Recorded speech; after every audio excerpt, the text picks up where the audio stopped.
Hey everyone, my name's SK. I'm the game master for this group, and you are joining us close to the end of our season of playing Dungeons and Dragons. Here are the players. What? No, Oh no, we're all gonna die!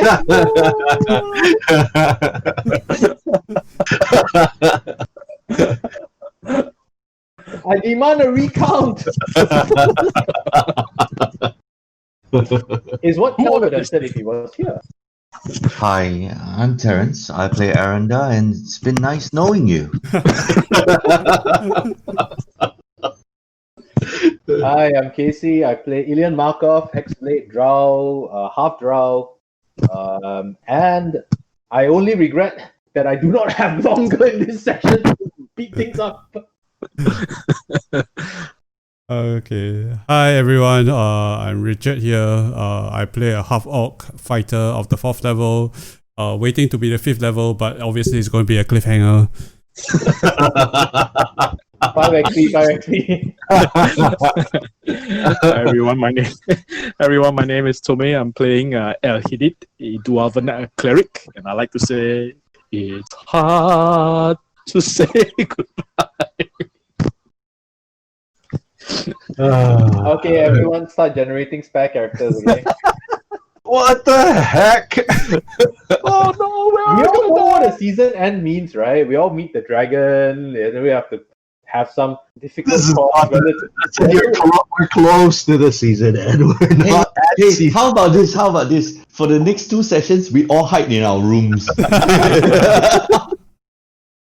Yeah, then we'll have to make some difficult choice about whether to sacrifice our life for our ideals or sacrifice our ideals for our lives. We know how this ends out, right?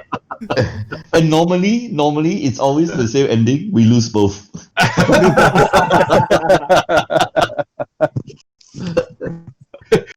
You see everyone? You see what I have to put up with? You look at me, just listen to this. Oh, graveyard of games, here I come again. What So is glad love? GM, don't hurt me. Don't hurt me no more. Dun, dun, dun, dun, dun, dun, dun, dun, dun, dun, dun, dun. This is our musical session. Sure. Oh my goodness. I'm so glad this is going on YouTube. Oh my goodness. You know my pain, right? You know what we're going through, right? Say what? No. Say what?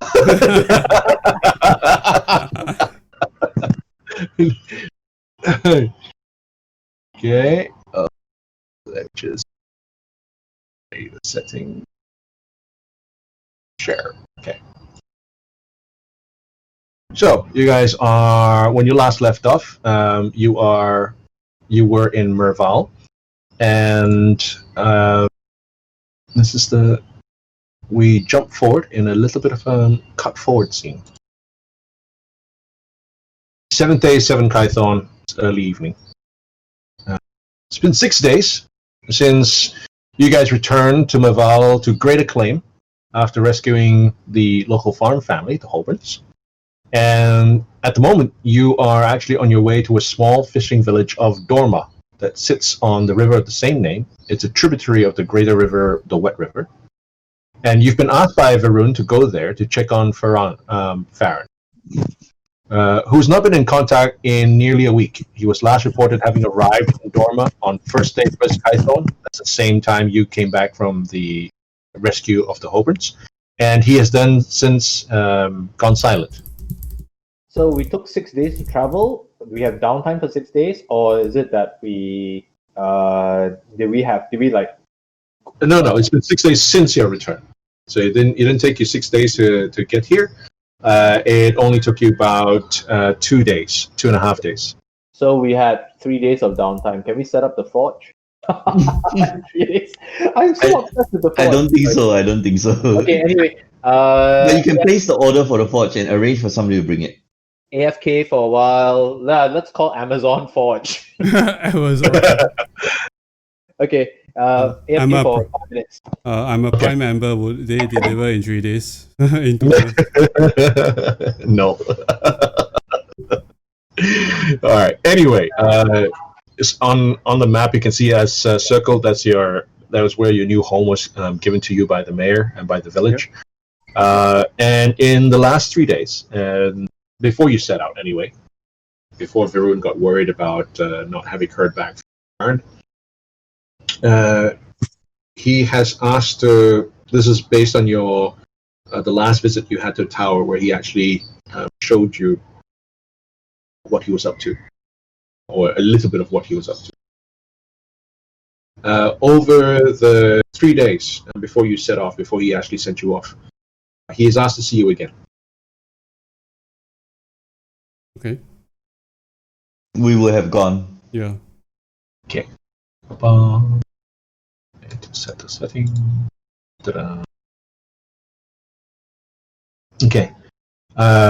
When you are ushered into his tower again, this time you are again greeted by Elgin at the door, his apprentice, who claims not to be his apprentice, and you are shown not into the lower floor, the where the kitchens are, or where the dining places, but this time you are actually shown up the stairs to where up to the tower where Farun actually works. To the orrery?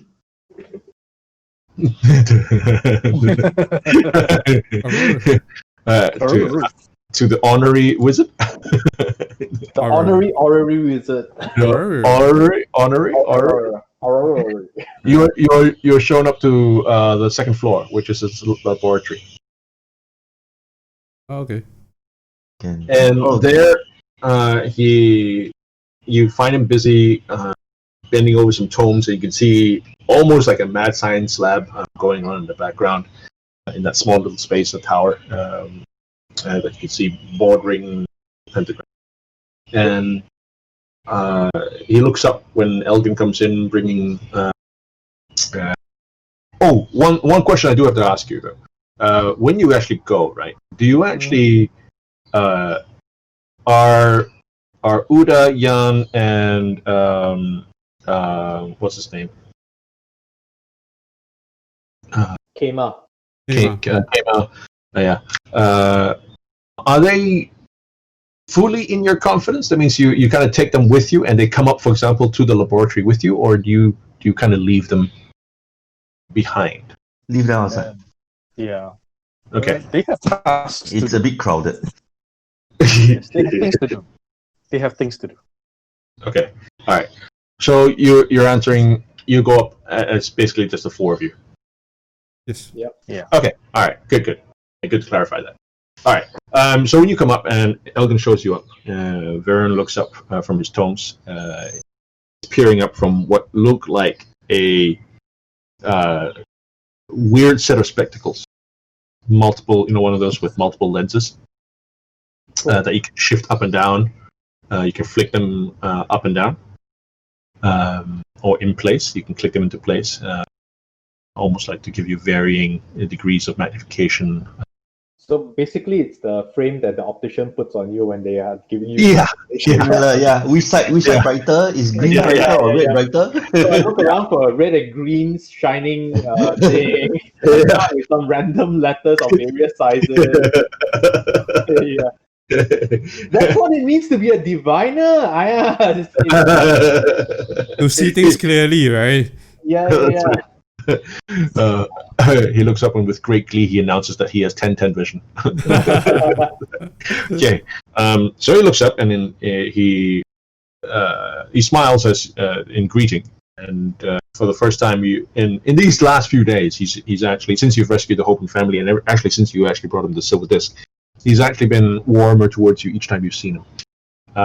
And as you are brought into his laboratory, he looks up and says, he nods to Elgin in dismissal, and then he looks up at you and says, "Thank you for coming and answering my call. I'm worried about Farron. He's my servant, the one you met and rescued from kobolds, first came to Meval. He reported having arrived at the small village of Dorma, where I would have sent him on an errand. However, that was his last contact. was a few days ago. I'm worried something may have happened to him. I'd like you to go and see if you can find out what is going on. What did the last scry tell you? Farron does not communicate via scrying. I've tried to look for him, but I'm unable to find him. That in itself is worrying. Yes, it is. I do not sense any kind of force that is interfering or sealing him or blocking my vision. Simply seems to have disappeared, and I am worried. And he starts pacing around the laboratory. I think it's time also that you knew more about what you're getting yourself into. He turns around, looking at you sharply, and says, "You made the decision to commit yourself into my service. I am not ungrateful. And I understand this may be somewhat of a desperate option for you since you are not well, looking for a way. The reason why I agreed to help you was because your troubles may be connected to mine." He waves you into some chairs. Take a seat. And listen. Stay a Yeah. while and listen. For over 40 years, I've been pursuing a childhood friend, and a fellow who was my fellow apprentice mage. My friend's name is Saren Tal. I'll put it in the chat. Can someone take notes?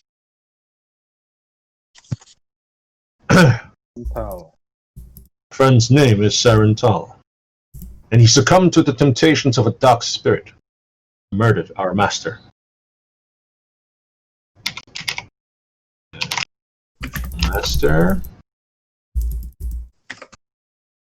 Master Kiruchtobach. I lost Saren's trail many years ago. Been searching for him since. That favor you did for me was because I had discovered one of his minions, followed him to this forest, the Wolfpine, where I learned he was recruiting kobolds. I confronted him, this minion, and his kobold allies. But in that confrontation, both he and his kobold allies were destroyed. But not before I discovered from a prisoner the minion had based himself out of an ancient fort in the Wolfpine. That is where I sent you. What has this to do with you? Your arrival coincides with this minion coming out of hiding. That is how it is about the same time that I chanced upon his trail. My deductions led me here, to this place. Merval was not a random choice. I built my tower here because from here I am able to observe several intersecting lines of power. So I was right! I knew it! He seems startled by the shout, has a heart attack, and dies. Yeah. Oh. Oh, end of season. Okay, wait, hang on. Where's your ideals? I loot him. I loot the lab. Yeah, so they say we have seen some evidence of dark magics at play, especially up in Assam where we were until recent. Varun nods and says, "Your reports of what happened in Assam, stories of your encounters there, alarmed me greatly. I believe that the First Lord somehow mixed up in all of this with Seren Tal. That would make a lot of sense. Farron was sent to Doma to investigate a new lead.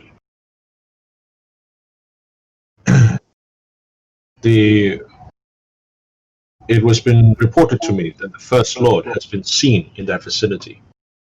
Doma was just a village that he was supposed to have made his base. It was convenient. Small fishing village, very anonymous. Should not have been any trouble there. My fear is that the First Lord has somehow chanced upon him and taken him captive. If he were captive, your scrying would have disclosed him. Yes. For all intents and purposes, I should have been able to find him. That I cannot, and that I cannot sense any magic interference, leads me to believe one of two things. Either my servant is dead, I'm not. or if it is the First Lord who's behind all of this, he is far more powerful than I feared. Does your scrying extend to other planes of existence? No, it does not. Scrying never extends to another plane of existence. His world, I don't know. Correct. Have to ask. Correct. No, so correct. That it does not. Scrying is actually also limited, actually, not only in terms of only this world, on the physical plane, but scrying also is limited to, again, how powerful the mage is, how close he is to the target.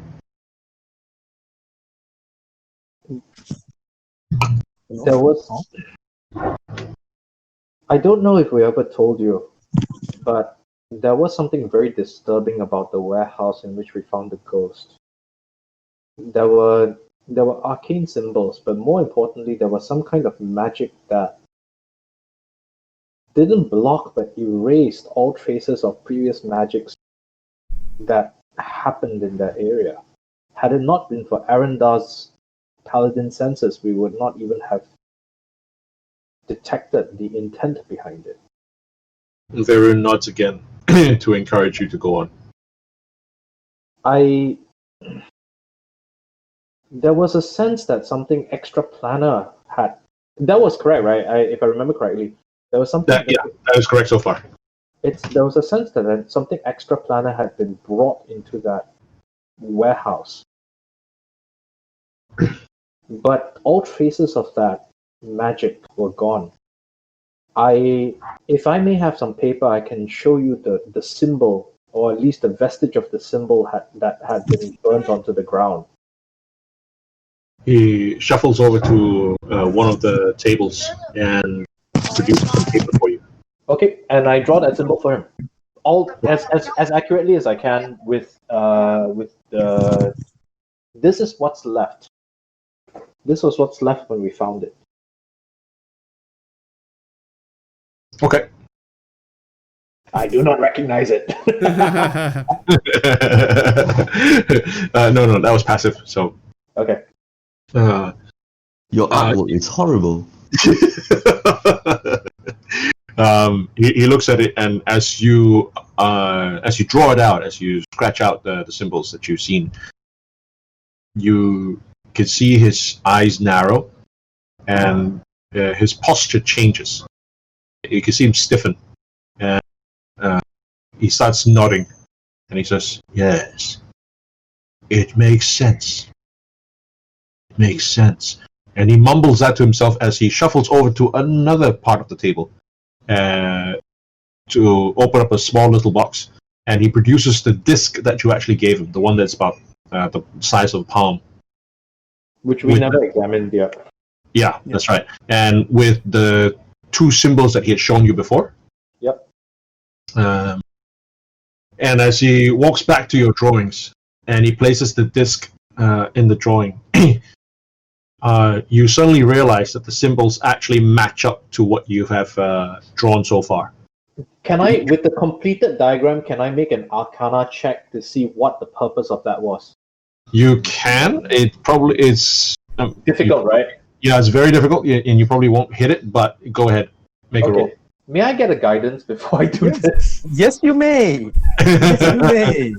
It's the only time. It's the only snowflake's chance in hell I have of getting. 15 plus. I don't think I'll hit a 20, but oh wait, hang on. It's a 16. Yeah. Yeah, oh, no. Yeah. Okay. I do not recognize the symbol. It is too advanced for my simple understanding. I would actually like to this set of diagrams. How many missing symbols are there? Good question. You make a roll. You make a check. Oh boy. And the sad part is the guidance has been used up. I assume perception? Yes. Yeah. Only two more. Okay, got Okay. it. No problem. The fact that you asked means that you recognize that there's a missing part, right? But as you try to figure out, it doesn't make enough sense to you to actually understand where or how many the missing parts are. But when you actually call that to attention, you can see Varun smile at the insight of it. I turned the See? editor. You And can I- actually make a second Arcana check, and I'll give you a +2 on this. Okay. Can I get a second guidance? I am addicted to guidances. I'm so sorry. Oh, Play your own character. Sweet. 28. Okay. When Varun actually places the disc on top of your drawing, at first it doesn't make sense, but as he rotates the disc and the symbols come into alignment, all of a sudden it clicks in your head, especially when Aranda has pointed out that there's a missing section of it. You immediately see that there's one other missing section, and it's almost like a mirror image of the one that you've drawn, overlaid with the disc. So you can see that there's a portion of it that looks like there's a mirror image, and there's also something missing where the disc should be on the mirror image. I tapped the portion where it's missing. This is the missing part. Varun nods, and there's a very pleased look on his face that you've identified that. Yes, that is where there's a portion missing. And what happens when it's completed? Do I know? Yes, you do. In fact, from everything that you see, Alien, you understand that it is indeed probably, or actually more than probably. You feel It's 99.9%. You're pretty sure that it is a ritual, or it is a spell, a ritual or spell or some kind of formula that actually creates a bridge between. You think it's more than an extraplanar bridge. It's more than a plane. It's more than a gate. Yes. Wow. It's a bridge. It's almost as if bridging two worlds or multi-worlds or more. It is whatever that's missing there that will identify what that bridge is. But it is a bridge, and it's signified by the mirror images. Okay, we'll need to look for Bifrost. Yeah, that's exactly what I was saying. Wait, Yeah, so okay, you're saying the basic elements of it create a bridge. The other part that is missing, say the where. Is that correct? It's The key. where, the when, the what. It basically is the key. It's the two sections. Like if you remove his disc, the silver disc that you found for Varun, and it would change something completely if you place it on the other side, on the other mirror image side. It changes again the the character of what this bridge is. I turn to the others and I go, it's a Stargate. The In dial- miniature form. For I all think effects and purposes, that's an excellent analogy.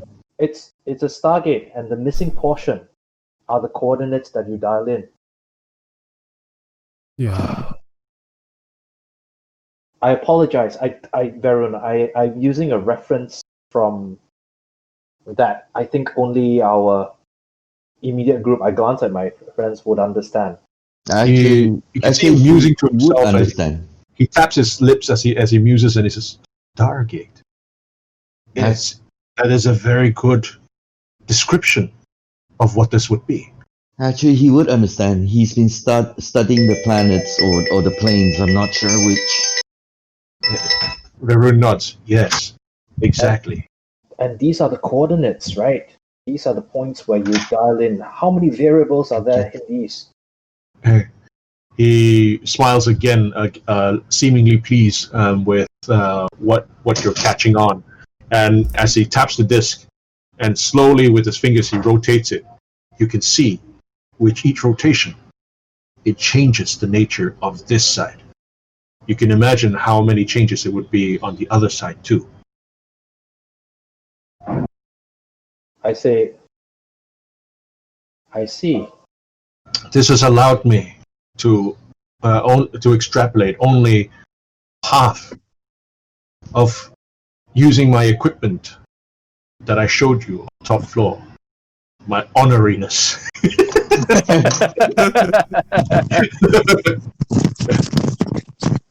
I have been able to make some deductions, but I'm still missing the other half of the puzzle. There's one more disc, isn't there?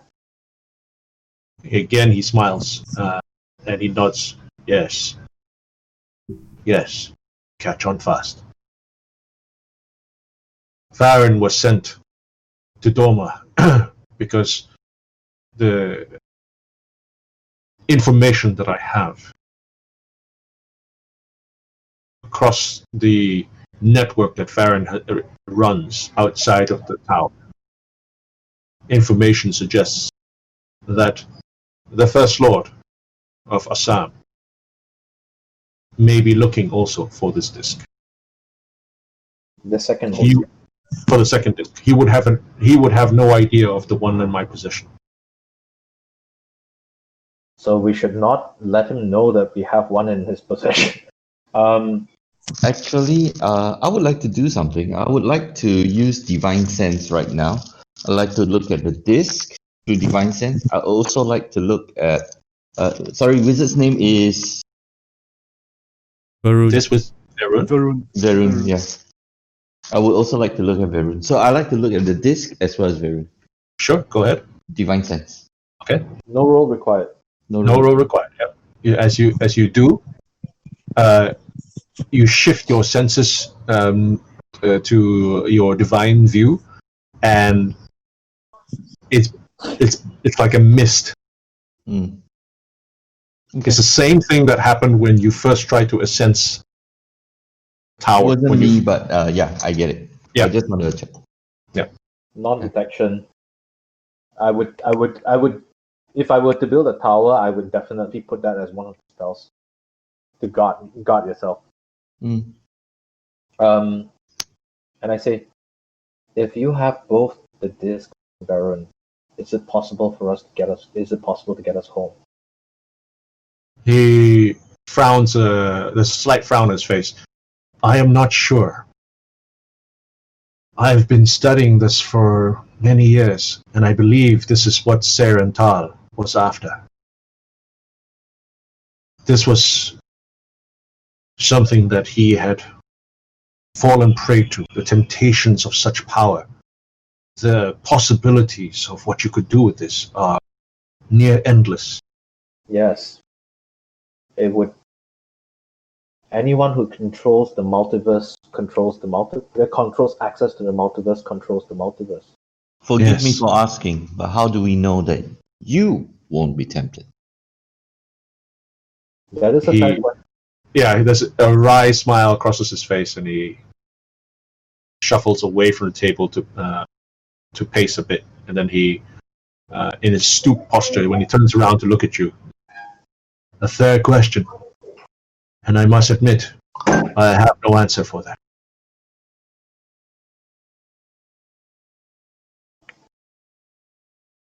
Okay. If he truly is, if Varen is, and I look at him square in the eye, if Varen truly is the devil, then better the devil we know. His But they didn't introduce themselves? eyebrows go up. I have not heard that expression before. Rather Apt. a rather destructive assumption, would you not say? Sometimes. Let us just say that, and this is the most meta comment that I'm going to make today. Let us just say we are familiar with difficult choices.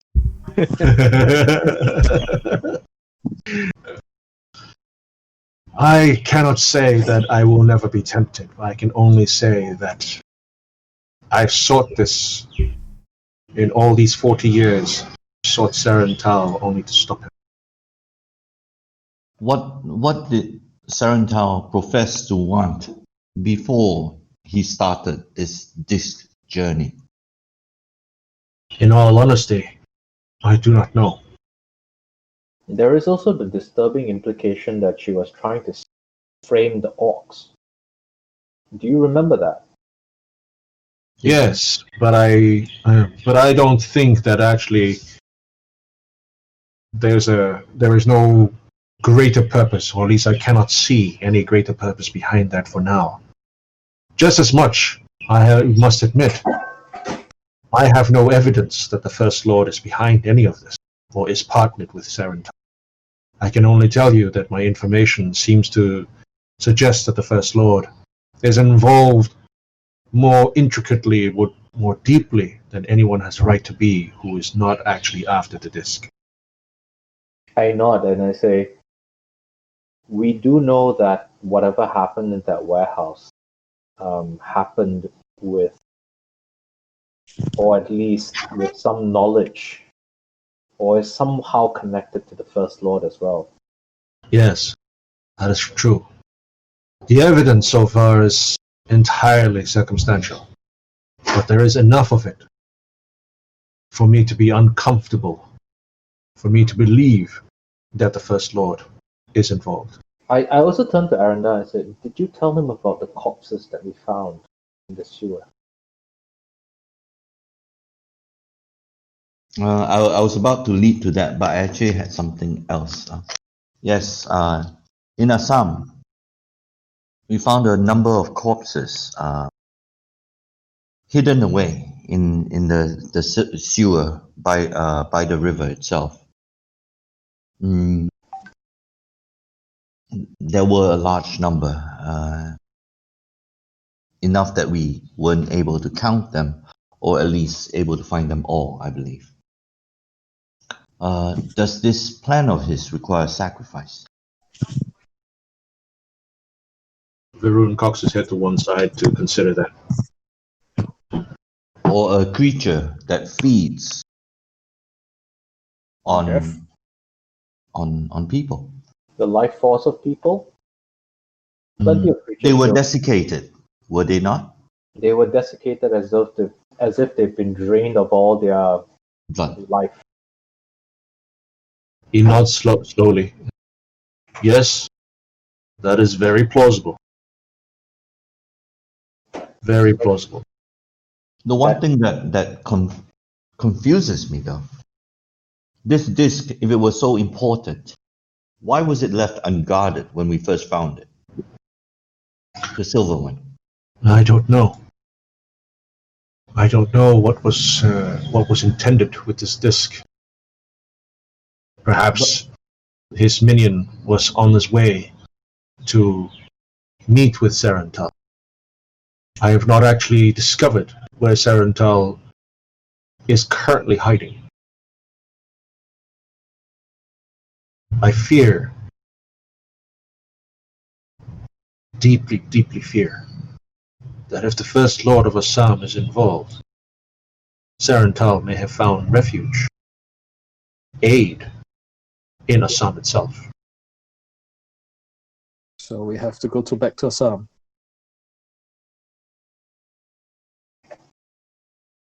I do not. It is unwise to challenge a creature in his own lair until we have more information, until we are better prepared. I have spent too many years, too many decades to fail just by being impatient. No. First, I must know what has happened to Farron. Very well. Okay, AFK for a moment. I will be right back. Dang, he missed the part where I was about to say, you have not played in an SK game. The best laid plans go dynamic, please. The best plans, full stop. Begin with dynamic, please. Yeah, it worked. I think. Okay. Oh yeah, it's fine. I think we should head off to Dorma To the river town. and see what we can find. Not just finding your servant, but also find out what whether the first law is involved as well. What help can we get from you to ensure the success of our endeavors? I do not know what awaits you there. It could be nothing. Is there something that would make us find Ferun more easily then? What's the servant's name again? Farron. Huh? Aaron. Farron, yes. Is there something that can make Farron more easily found then? If he was not able to be found when I threw my scrying, there is nothing that would help you. No.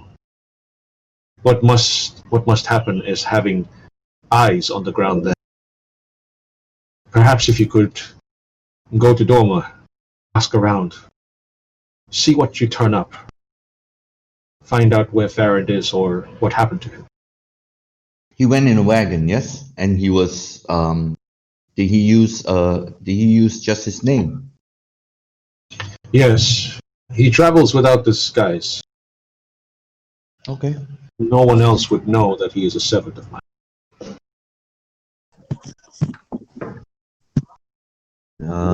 Then we shall be off. We hope to bring you good news. I hope so, but I fear the worst.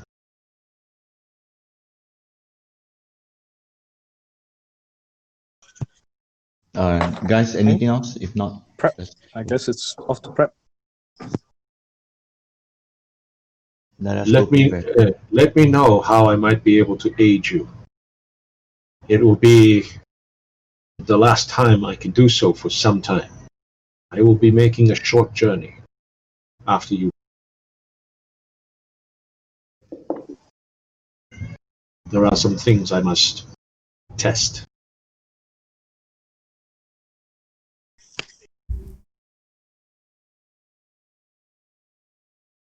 You offered that when Casey wasn't around. Once Casey gets back, he'll have this. Oh, here's a list. Itemize 1 to 300 as the easiest. But of course, if you could see to throw in 700 to 800, that would totally. He is not Walmart. Here's the list of all the magic items in the D&D book. Which one can you give us? I'm sorry. Did I say my name was Costco? Enchant my ogre battle axe. Enchant Stormbreaker. Did I say my name was Walmart? Doctor, I have a problem. What is the problem? I'm not strong enough. Can you make me stronger? Actually, I have nothing that I need. That I can think of that I want from him. Doctor, it hurts when I press here. Then stop pressing it. Sorry, what? You've been offered. He asked. He says he's leaving for a trip, and he said if there's anything that you need that can help us, if we need that he can help us. He's asked us to let him know. So is there anything you need? Item number 1 to 300 on the player's guide of magic items. Deck of many things, the cloak of manufacturers. Need no. Want One. That's what she said. need no. Want I have one question to ask because this has been bothering me and this is of a special interest to me. You mentioned to Arendar that that deities of Faerun were not answering prayers. He nods. I do not worship a deity per se. I suspect you already know the nature of my skills. I do. My patron has been out of contact for a long while. And he is not a deity. I just wish to understand what manner of magic or what manner of circumstance this is that would block both gods as well as lesser powers. But not their manifestation of the power itself. Exactly. Mm. Because I suspect that all of this is connected, as you have said, and deeper understanding into this mystery, I feel, would aid us. If my worst fears are confirmed, all who call upon the gods for power will call upon patrons for power. We might soon lose them. But I do not know for sure. What do you think is causing this? He goes back to the table where you drew out the diagrams of the symbols and silver disc. Yep. And he frowns at the picture and motions for you to come over. I go over. Then says, see this that you've drawn. He points to the image that you've drawn where the disc is and then the mirror image. Okay. This is in perfect tension. Now if you had the other disc here, and he points to where the mirror image is missing that section. Yep. This is in perfect tension. Imagine now, and he takes the paper that you have drawn it on, and exactly halfway between the two mirror images, he takes the paper and he folds it. What happens now? What happens? It becomes complete. There is no longer the tension, but now there is chaos because you have mixed. Rather than holding the two sides apart, they have come together. You are saying that magic and power and things that comes from the separation of the two worlds. That is an interesting. Yes. That I is do not know this for sure, which is why there are certain things I must now go to test. Order and chaos as two separate facets. When brought together, what is exactly between order and chaos? Exactly. There exists then a limbo, where it is neither one or the other. 10 minutes. There is one thing. The only reason why you would remove the guards is to become one yourself. Set up a new order. His eyes open a little bit when you say that. And you can see him breathe out very slowly. I had not considered. If True. if you are able to manipulate the variables, the only way in which to set up a new order is to collapse it at least temporarily. I'd always seen this through the prejudice I have for Sarantal. I always thought to see it only from one perspective. Not that he was setting himself up to be a god. Simply to open up the possibilities of power available to him. What you say is far more terrible than what I had ever imagined. That is what happens when you play with the Stargates. You set yourself up as a god. Hey, you. How are you doing? How you doing? And I say, yeah. I look at the half image, right? I look at is there not another source of power within this folded realm? You speak of power set from order and chaos, but is there also another possibility that this collapsed order brings with it an internal pressure of its own that can be tapped for power? It is possible. I cannot know for sure. No one can until it actually happens. Yes. Never in the history of Toril has this happened. We're all in trouble. We have to find the disc. Actually, when you separate chaos from order, what is left is the primordial void, the beginnings of creation in a sense. It is not so much the separation of the two. The two are held in tension. In perfect tension. And when he folds out the paper, as this is. But what we have seen so far is that there are already certain indications that this is no longer so. Your arrival, for example. It also begs the question: if this is the state of things, then have the two discs already been used at least once? I do not know. If you had the two discs, it would not simply open portals, as you have said, nor the extraplanar beings coming across through small portals, which many powerful wizards are able to do already. That is correct. I do not believe that anyone is in possession or has been in possession of these two discs previously. That is true.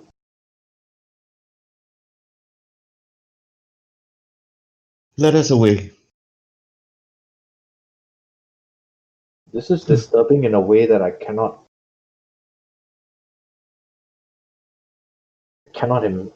even fathom. You are going on a journey. Should we succeed or fail, how will we find you? Elgin will remain. Should you return before I do, he has instructions. Okay. He will see to it that you will know what to do. And more you now know my mind. You know my concerns. See that you share them. I was right to trust you. I say, if we need to come after you, you're going on a journey, and let us be frank with each other. There is always the possibility that we or you or both of us would fail. If you go missing, should we come after you? He nods at what you said and says, I do not believe it will be possible for you to travel to another plane. Oh, I think we are somewhat resourceful in that respect. You have the beginnings of a gate in your room. Upstairs. That is no gate. It is an observation panel. However, we do have that one disc. Yes. We may be able to come after you.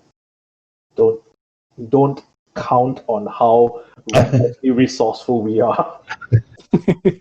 He chuckles at that and he says, I believe you.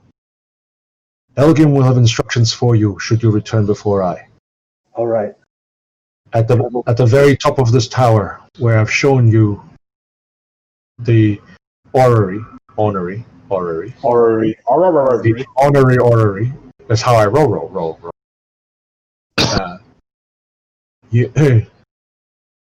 Knowing what you do, having what you have, if you go there, you should be able to figure out where I've gone. I nod and I say, safe travels then, Baron. And you. By the way, I miss what was knowing what you do. Go Knowing- where? Go where? We will be able to figure out where he's gone. Going where? As in, if we go where? Sorry. To the top figure floor. out- The top floor, Top floor. Okay, got it. with the orrery and the disc, we should be able to. Oh, okay, got it. Yeah, it's Oh, he no. doesn't. It's not an open portal up there. So what he's shown you actually is How to track him. correct. It's basically a map. Yep. What he How has we up there. How we get there is a completely different issue. No. What he doesn't know is that while we are relatively intelligent, sometimes or insightful, when it comes to investigation, we're really, really bad. No, but that's why I was saying, right? It's not that we're particularly intelligent and we're investigative. We are very recklessly resourceful, right? It's like we will find a way to do exactly the combination of things that will fuck everything over. Ourselves most often. Right? That's a byproduct. It's really a byproduct. It's like we're really resourceful in the wrong way possible, the worst way possible. Okay, I say then we should head out to the village. Also, if the First Lord is there, Well, the First Lord won't be at the village. The village is not a significant thing. The village is just where Baron was going to use as base because it was convenient because it's like the center of the hub. Like if you think of a spoke, it's the center of all the spokes, and that's where he was actually going to base himself so that he could like go out, return. all right, then we should leave. And I lean to Arendar and say, before we go, should we ask what the residents know of the village of Dorman? I think what they know wouldn't really change enough. Let us just go. You That's said right. records, right? Why are you stopping us now?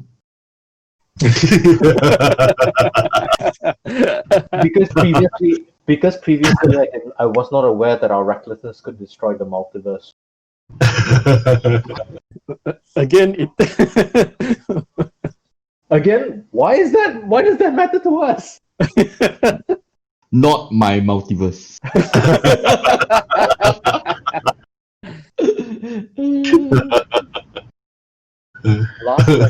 Last question is, do you think we should try disguising ourselves? No, It's never worked for us anyway, right? exactly. All right. It's a little hard to disguise a drow. And do you not want to, play up the champion of Assam's name? All right. We've not actually been directly tied to anything that we know of. Information is sparse and based on gossip in this world. That's fair. if you are intending to ride out with Uda, Yan, and Kema, you realize that you're quite a force. Huh? It's not 7. We are a war band. Yeah, that's right. Our cover is. It's a small army. Yeah, it's hiding in plain sight. We are a mercenary company. Yeah, Mhm. yeah. It's exactly that. It's a company. It's a company of warriors. In this particular, so that you get a better idea, right? Armies are not in the hundreds of thousands, not even in the tens of thousands. 400 men is an army. Yeah. It is a fairly large army in this day and age, in this time and place. 100 men is an army. Yep. And So- 7 men is a company. And, Yes. and Raiga is an army. So we have 2 armies. I have an army. We have a Rygar. No.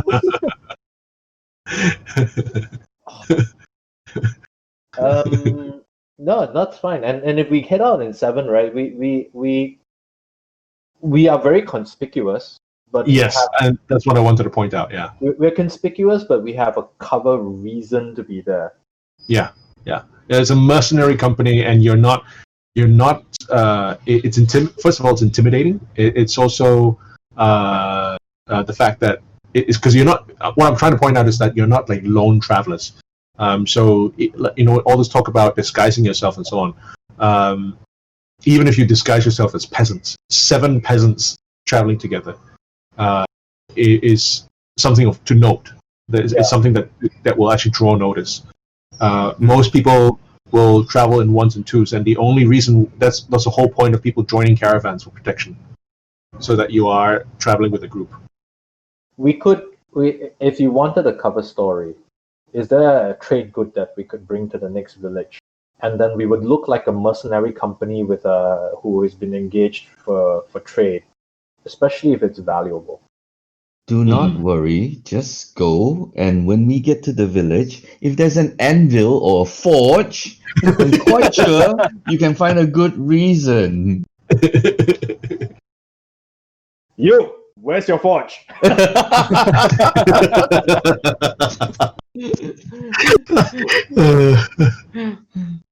All right, so let's I'm just saying that if you want to go as caravan or some as an armed trader to bring goods to the other village from one shithole to the other shithole, right? That's a plausible reason as well. We can set up a business where we have warrior women deliver goods from one place to the other.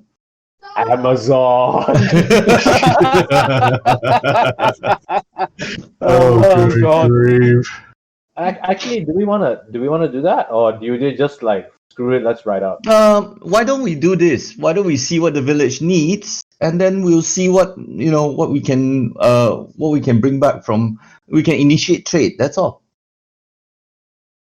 That is true.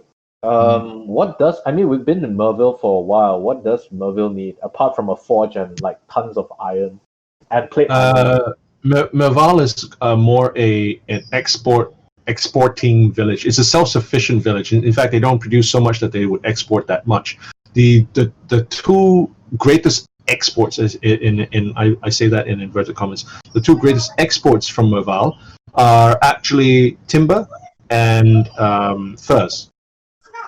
And that's fine. I mean, if you want to take a stock of exports over to the next village to sell, would the other village? That's why I said finding out what the other village is kind of like we don't have to spend a lot of time about it, but I don't particularly like jumping in blind. Yeah, I mean, you can just simply make a roll if you want to or spend that to reflect some time spent in Merval asking about Dorma. Correct. Yeah, just ask about Dorma. Can we do that? Yeah. That's easily done. Bear in mind that villages are not very well traveled. Yeah. So the one thing I do want to highlight here is so that you understand the context of what I'm setting Forgotten Realms, Toriel, Faerun in, right? I harken back very much to medieval times, and the whole idea. I mean, there's no internet, there's no newspaper. The only real news that actually travels from village to village come from two things: caravans, merchants, basically, traders, and bards. Okay, everybody, welcome back. Where we left off. Go ahead. So we're gonna find out what the village of Dormond has or needs from the village of Merval and try to caravan there, or are you trying to find out in general Okay, very simple. Is there a trader in our village? A trader. Somebody that leaves the village to trade. All the trappers do, the the lumber mill guys do, the timber merchants. Go speak with Thrym, the old timer that sold us the arrows. Sure. Okay, you cover Trim. I'll go and do the painful one and of speaking to the mayor. Don't you mean the mayor's wife?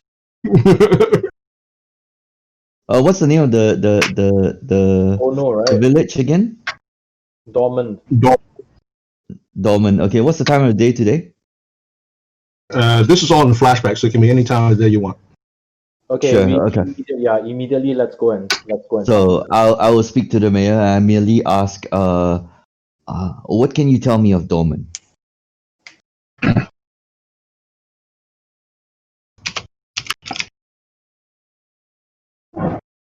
Wow, that was direct. So much easier, right?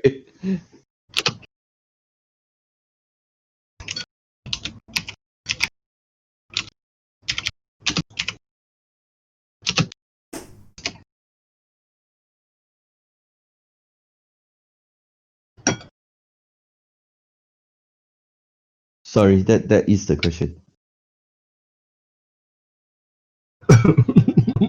Look at the chat. Oh, Dorma. sorry. It's dormant. Oh, good grief.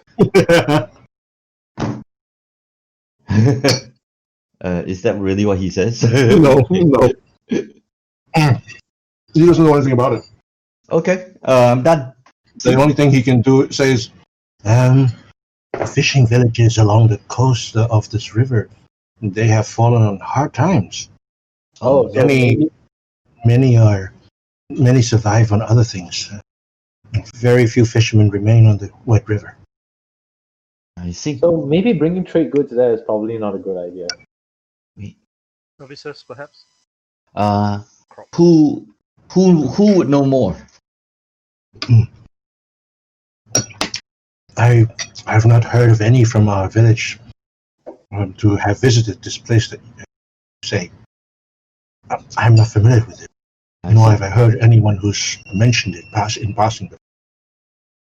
Okay. Thank you very much. I then head to the farm, the one that we saved, which would be right. Holborn. Number 7. I buy a wagon of food, of crops, that are if he has any available. And I'll do the intention is to just bring supplies to the village. That's it. Oh, so we're a peacekeeping mission now, are we? I am. I don't know about you. Darn it. Humanitarian. So we're eating humans now?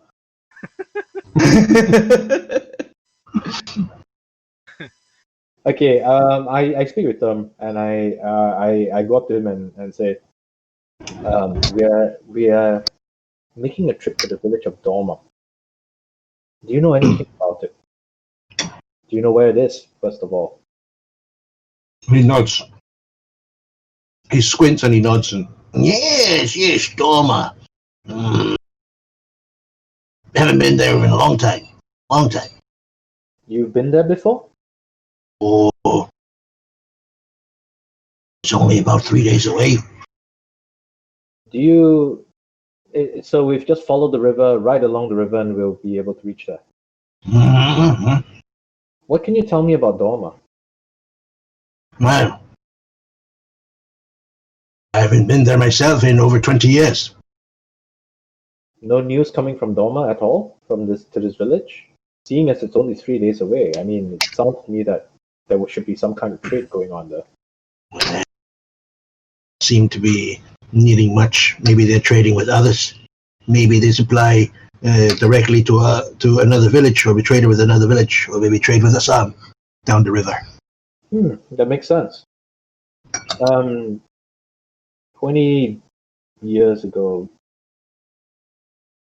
Well, what if there's nothing you? Well, what was it like 20 years ago? Maybe you could tell me, and it would give us something to work off at least.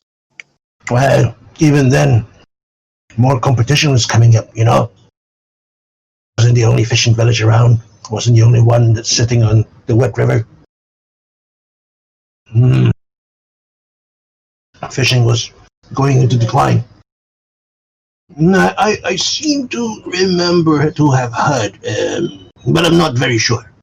But I heard at some point in the last 20 years, someone saying something about finding gold near Dorma. Oh, really? One would think that if they had found gold near Dorma, there would have been a rush towards that village. Perhaps. I've not heard of any rushing to that place. Interesting. Well, thanks. If that's all, and if you remember anything, let us know. We will be setting out, I think, in a couple of hours. But if you remember anything, just let us know before we leave. It's a tiny place. 20 years ago, there was only one inn. I think it was called the Sleepy Seahorse, I believe. Do you know the innkeeper's name? No. Fat, burly fellow. Even then, he was already advanced in his years. Maybe he's no longer there. All right, we'll look for it. Thank you so much, Therm, as always. Have care. We will.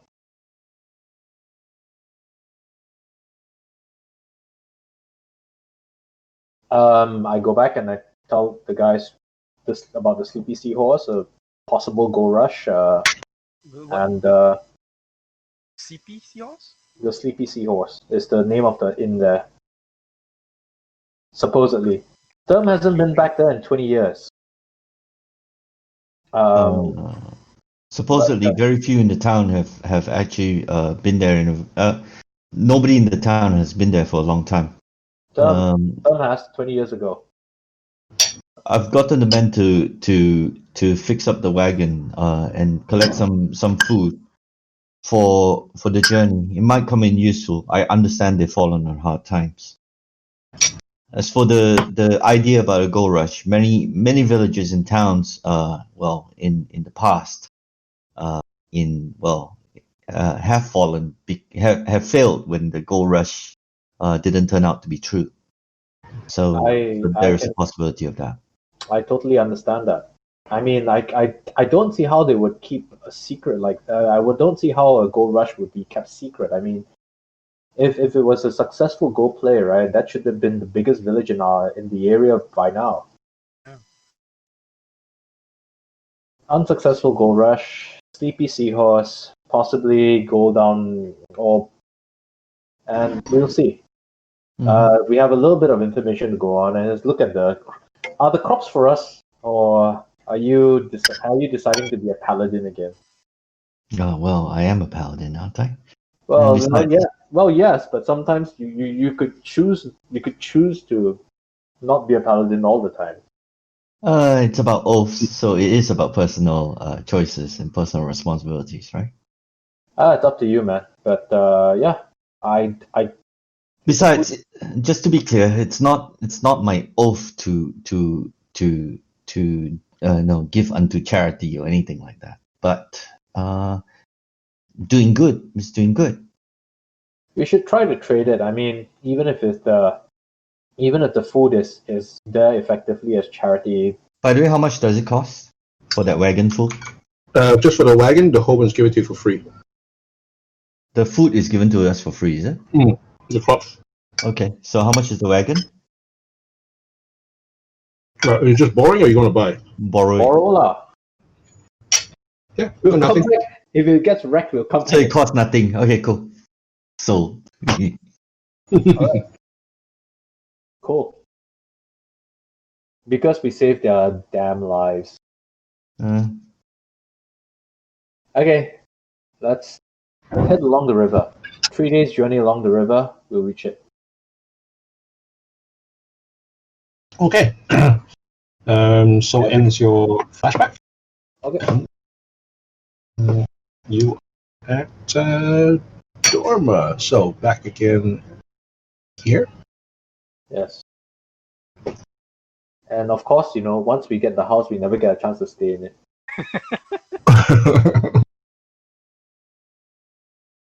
Mutter, forge, mutter. Okay. You arrive early evening on the 7th. 7th Kaiton. And discover The village is leveled. Rubble, burnt beams.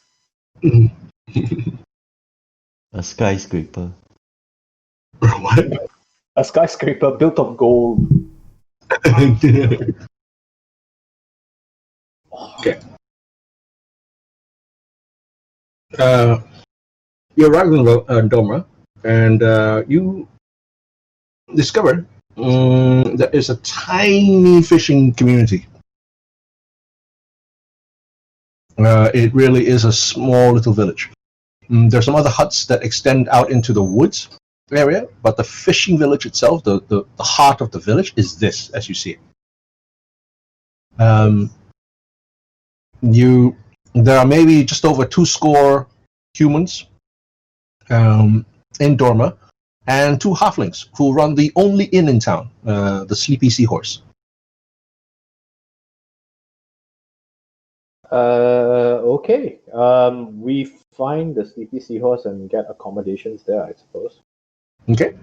Let me just show you where.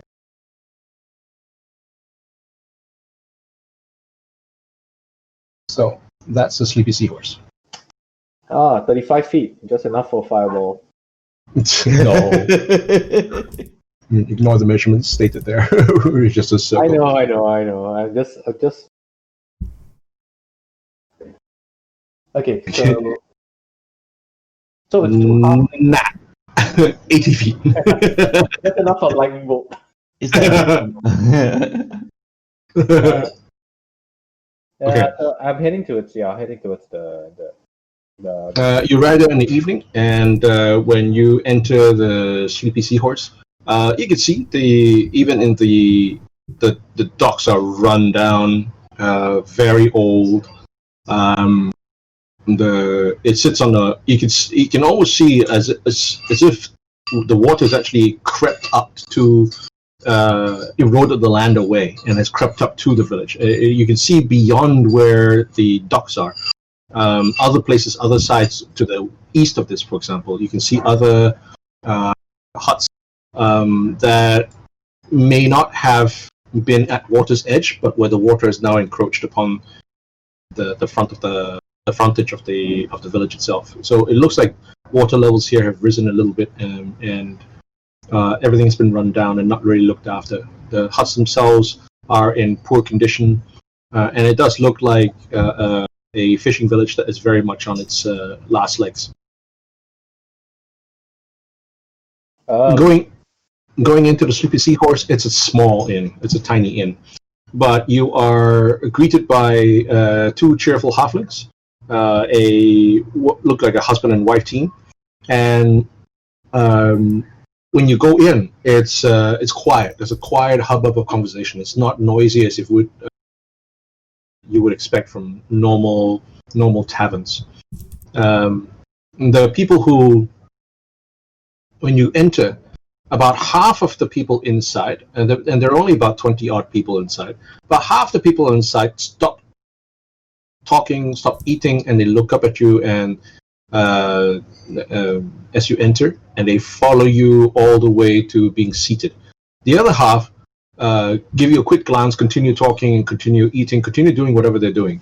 So there are two distinct groups of people in here. And the people who are continuing what they're doing, they seem to be better dressed, look better fed, and all in all, look more Prosperous. more prosperous, less unkempt than the group that actually stares at you with great suspicion.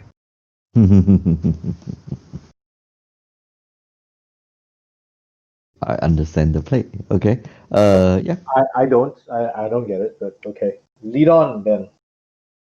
You're seated at the table, and the halfling who greets you says, "Come, weary travelers, come!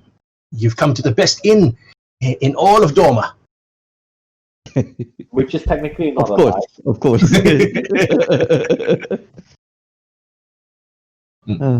Can I start you off with a stout ale? Yes. It's one of the it's famous far and wide for its light and delicious taste. And food. What would you have? What do you have?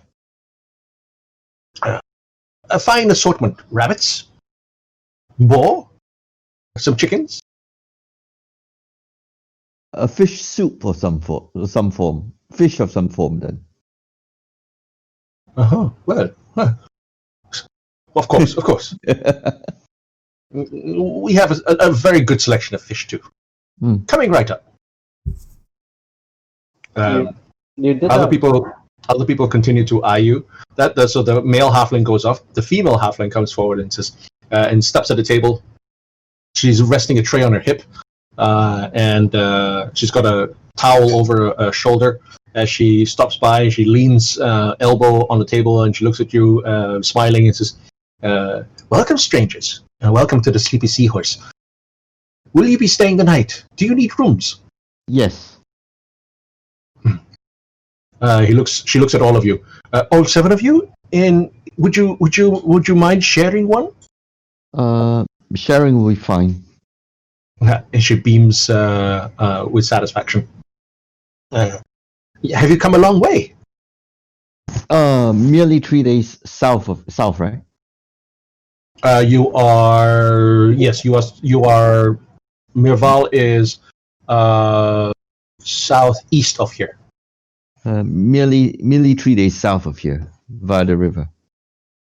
I see. And she looks at you up and down, and she looks at all of you with your semi-finery, your garb, your armor and arms.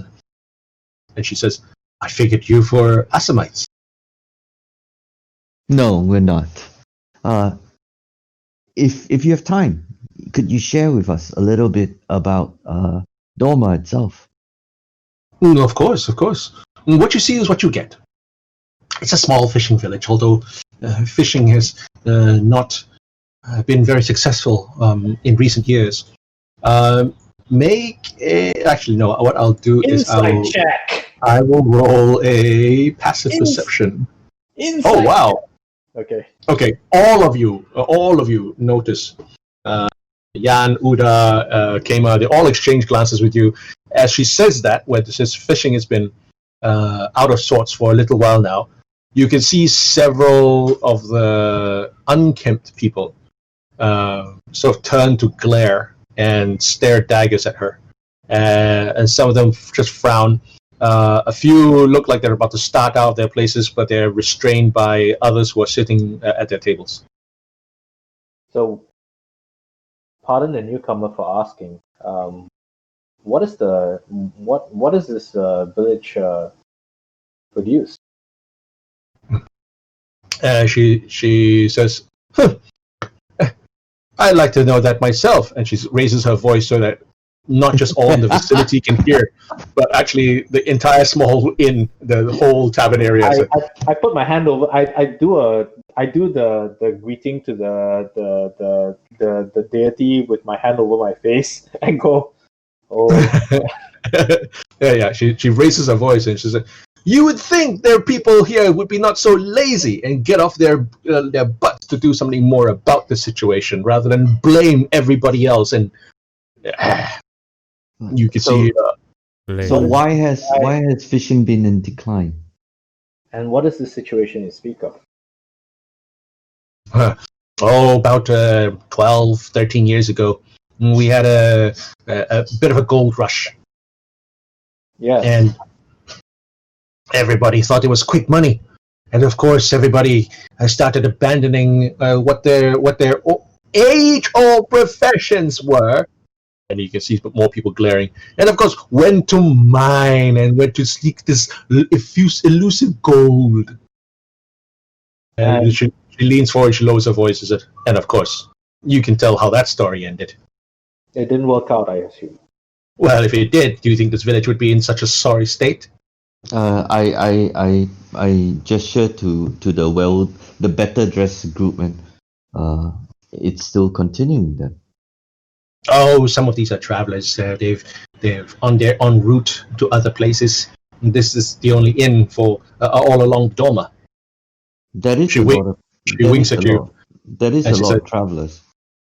For one small. Not village. really. Not really. There's like I said, there's about almost 20 people in there, and only about half of them seem to be locals, and the other half seem to be travelers. So it's not that many. Mm. And then she winks at you and says, when she says, this is the only inn along the Dormer. She winks and she says, of course, it's the best inn along the Dormer, too. The Doma is the river, right? It's also the name of the river, is it? It's a tributary of the Wet River, yeah. Okay. I see. What lies further down the Doma then? Oh, it goes up into the hills and into the forests. And some of the hunters used to. This where they bring our meat. But of late, hunters passing through have said that they reported sightings of some strange cat-like beasts stalking the roads at night. Cat-like beast. Yes, I've not seen the like. Neither have all these other travelers. She waves at the better half. And of course, you can imagine, they're probably excuses. Excuses why I didn't find another, they asked me what I wanted. I said, bring me an elk. But no, they bring me a rabbit. And then they give me excuses about cat-like beasts stalking the roads at night. These people had no trouble getting through. I mentally think to myself, man, she and Ono should just form. Okay, I say, I Guns, Arendar, what about we bought the crops for trading. Exactly, I was about to bring it up. I actually asked our brothers, do me a favor, bring out a sack of the crops. Uda nods to Jan and Kema. The twins nod as well in acknowledgement and go out. The husband, Halfling, comes back with a tray loaded with drinks. Here you go, gentlemen. Finest light ale in Doma. Tasty. Only light ale in the whole of Doma. You taste it, and it's it's neither light nor really delicious. It's fairly heavy, and it's a little bit bitter. Ryga chucks it down. Chuck. To Ryga, it's light, and You're right. It is indeed good. I think this has been in the cast for just a little too long. Just a little. Actually, never mind. Okay. And I say, where is there a place where your hunters would be found? And you say also there is also something that I lean into her. Has a young man named Farron been in your inn? Farron. Describe him. I give him a description. The blonde hair. It's a young man. The woman purses her lips, sort of looks up and seems to think about it. I don't recall. Her husband interjects. Yes.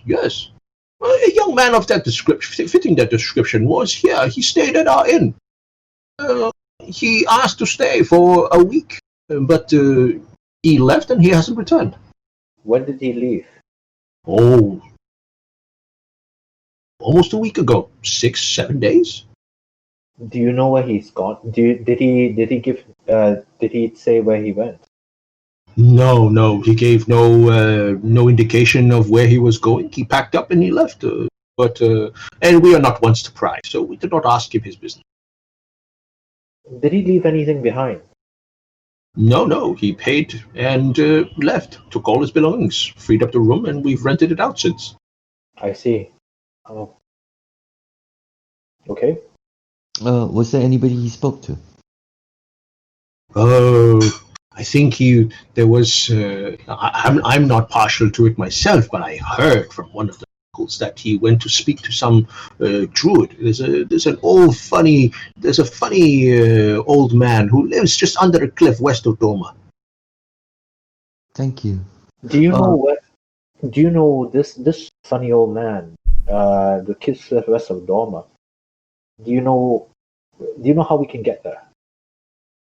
Yes, just follow the river and you should come to it. But he's harmless. He's been a fixture here for over 20 years. My wife and I came here about 15 years ago, and he was already around. And the rumor then was that he was, at first we heard he was the local drunkard, comes into the village maybe once a week, pick up some supplies. Harmless enough. Has he come to the village recently? Comes in quite regularly to pick up some food, some other needs. He came in last week. He predicted there would be a dangerous storm tonight. And of course, he was correct. Well, no storm has yet manifested itself.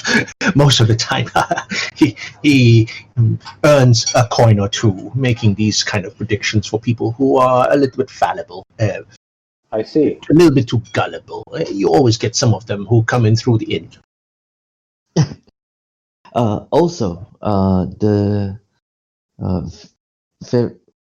Sorry, I keep forgetting the retainer's name. Farron. The room that Farron stayed in. The room that young man stayed in. Is it available? He's already rented it out. He already said it. He nods over at a guy two tables down. He says, "That man," and he nods at some guy, human, quite fairly well dressed enough to be a freeman, not a peasant, but a freeman, but not someone he doesn't boast any fineries, and he looks like to be in his 30s. He says, "That man, he's currently renting the room. A new miner going after all this, after the gold stories of gold again. Recently, there was someone came up with a bit of gold dust, and it's generated some interest." Well, gentlemen, I'll leave you to it first. I have other tables. Thank you so much. You've been a great help. Before Let me know if you want more of the light, delicious ale. Oh, before you leave, we brought this from Merval. Just take it as a gift. A sack of the crops. She looks a little bit startled, and he peers into the bag. "You've brought this as a gift? Aye. And you wish nothing for it?" Nothing. We will pay for the rooms as usual. See that the locals get to taste some of our Fine corn. fine corn from the south, and perhaps it might help enhance or go well with the meat that you have. Well, thank you. I will take it in the spirit has been given. Most generous of you, sir. I can't frown. I've got a mask, but I'm glaring at Aranda. The village to the south lies Merval, and well, we might be interested in fish every now and then.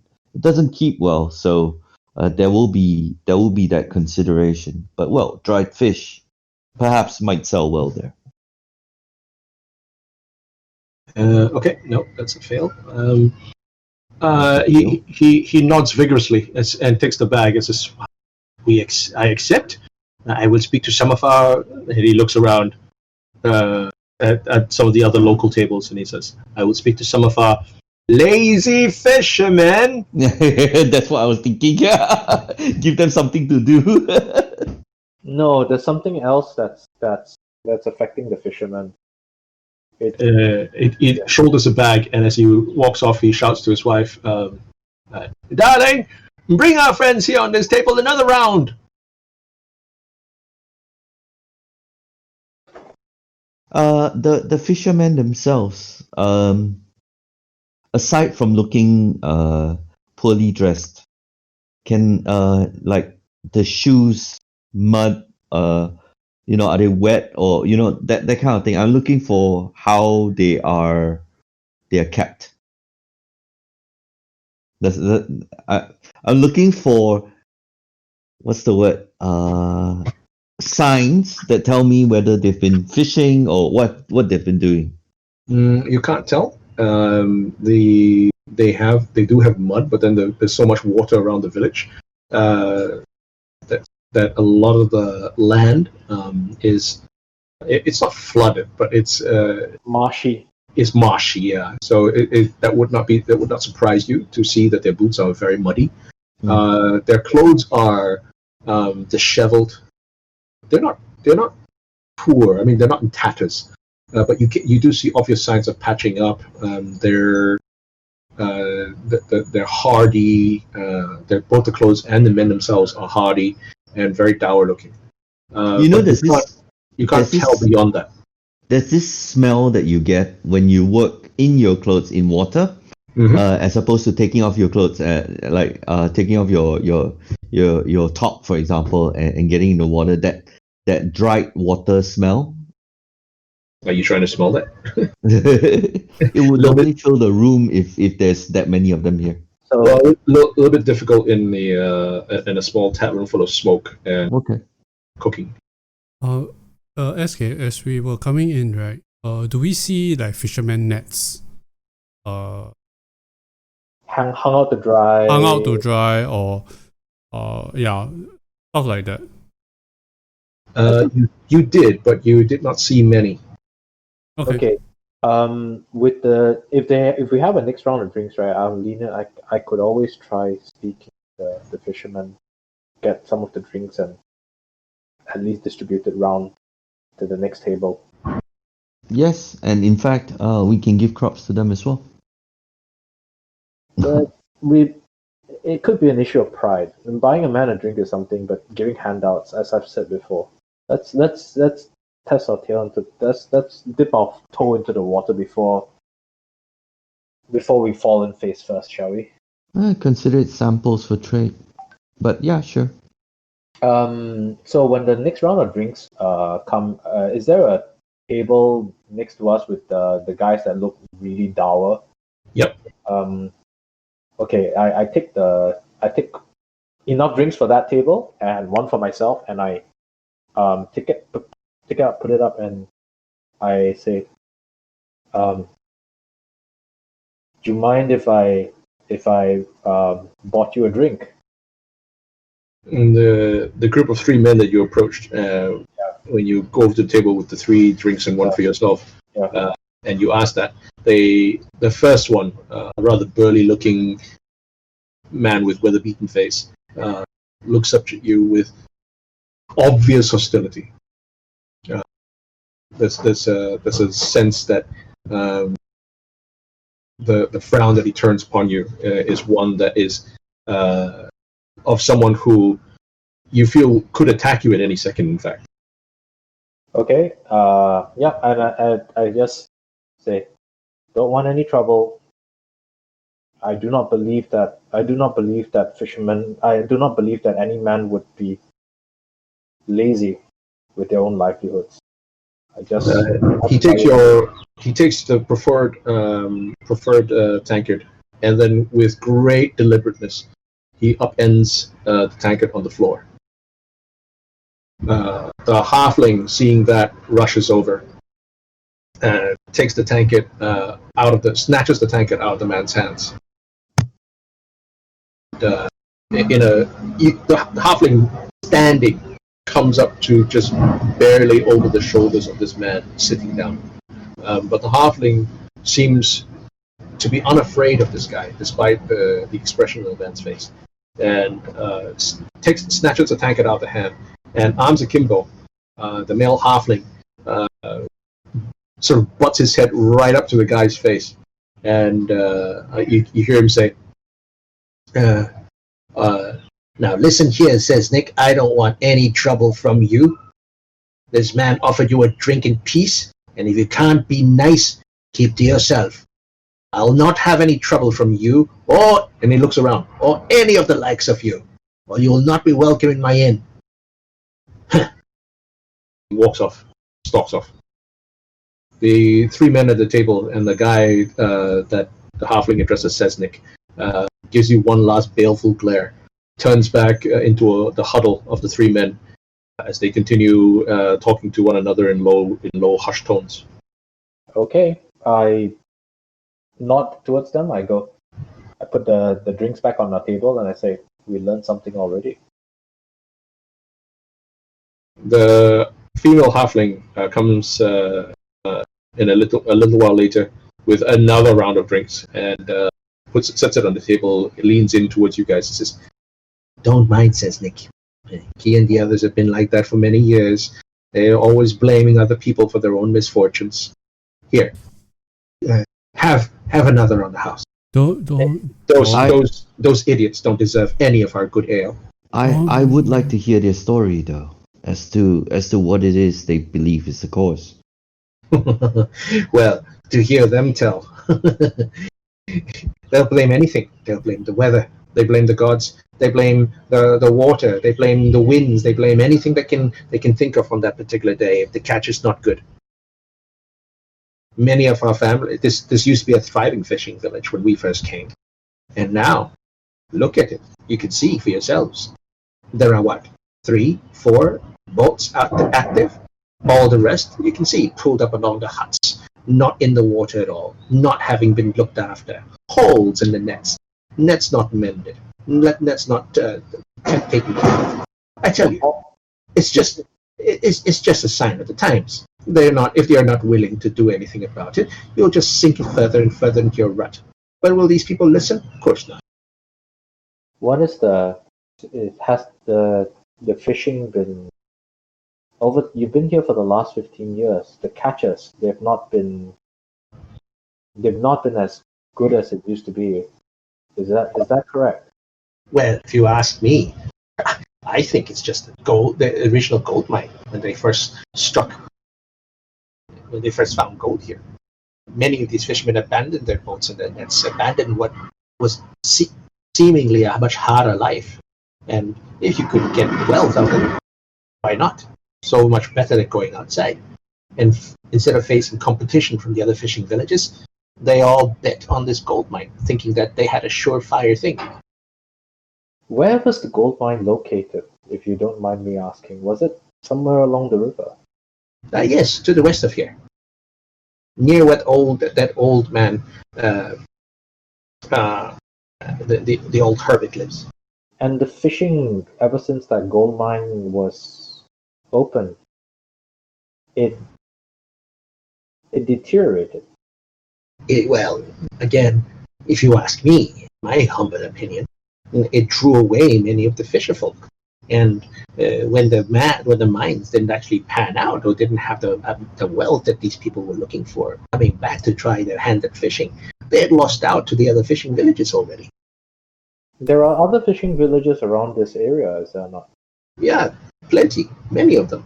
Many of them have fallen on hard times, but they've continued. And they found ways to survive. They continued to trade and supply to Assam, which is our closest large city, as it were. But you know how it is. If you had the regular trade with Assam before, and then you abandoned that trade because you had to go looking for gold, what do you think your customers would have said? Your customers would have gone to other people. And by the time they came back, they would have already lost a... Well, of course, if I were in their customers' shoes, I would have turned my nose at them.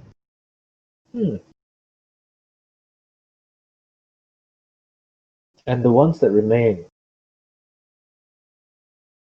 Oh, the ones here, like says Nick? Useless. You guys may make an insight check. Yes, I was hoping for that. Insight 11. Rygar knows Sorry. nothing. It's not perception, so Rygar doesn't roll well. Oh, so poor.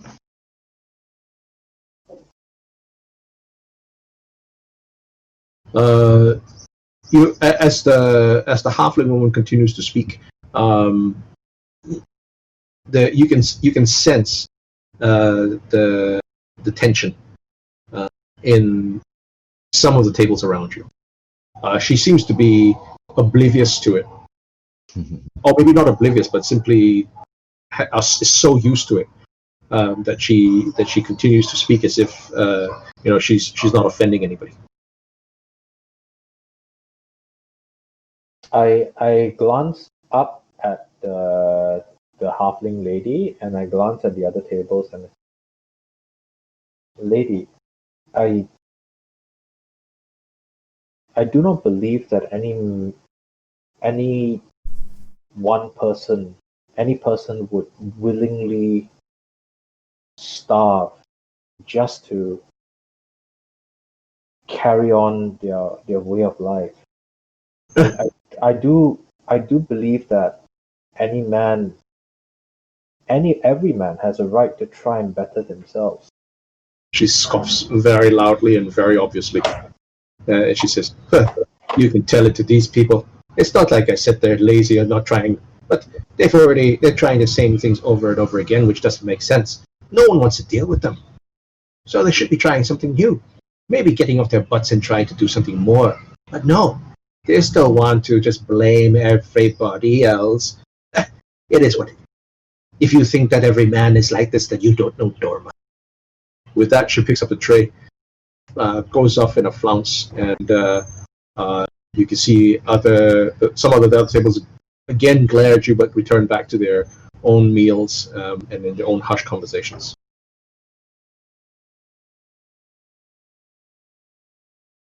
Well, I lean in and say, "Well, we're looking at Detroit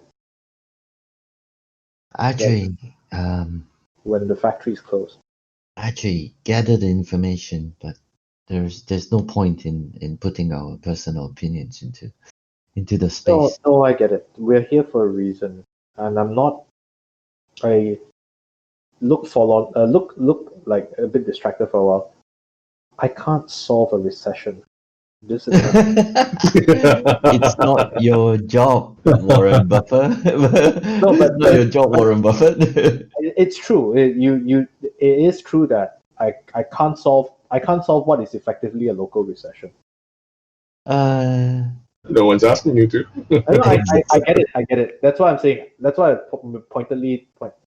I'm a paladin for trying to feed their bellies. You are a paladin. You are trying to solve the problems of the bottom 1%. You're trying to solve micro problems. He's trying to solve macro problems. Yeah, I mean, what's the point? What's the point of feeding their bellies when you can like just do QE infinity and just pump money into this region, right? Let me put it this way: if you succeeded in this game world, maybe there's a job as an economist or trade minister for you out there somewhere. I'm telling you, they need to do crypto. That's what they need. An initial coin offering. That's what they need. So you wish to IPO Dorma? No, ICO. Oh my goodness. Okay. Uh, We have uh, I'm just concerned that this place will blow up in violence anytime. Anyway, I'm waiting for the fish to arrive. I actually want to taste the fish. Okay, so the halfling man comes back with food in about 10 minutes, 10-15 minutes after you've actually ordered, and he places a very large fish on what looks like a still sizzling brazier that he sets on the table. What kind of fish is it? It looks like a large trout. Very nice. River trout? Yep. Very nice. Nice and fatty, yes. I hope so. You can see the juices boiling over, even as it sizzles on the brazier itself, on the serving brazier. Okay. And the halfling man sort of claps his hands together, sort of dusts his hand, that very satisfied thing, says, a wonderful dish of my creation, if I don't say so myself. It looks and smells brilliant. It goes very well with the light and delicious ale. We call it. This thing is going to be over salted. Okay. The seahorse ale is a fantastic complement to any meat that you have here, including our fish. I taste the fish to determine freshness. You know the body of it.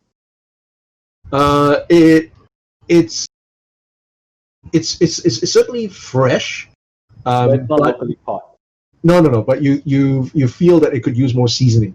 So there's nothing wrong with the fish per se. It's that he's not as good a cook as he thinks he is. That is fine. But if it's fresh enough, it will taste great anyway.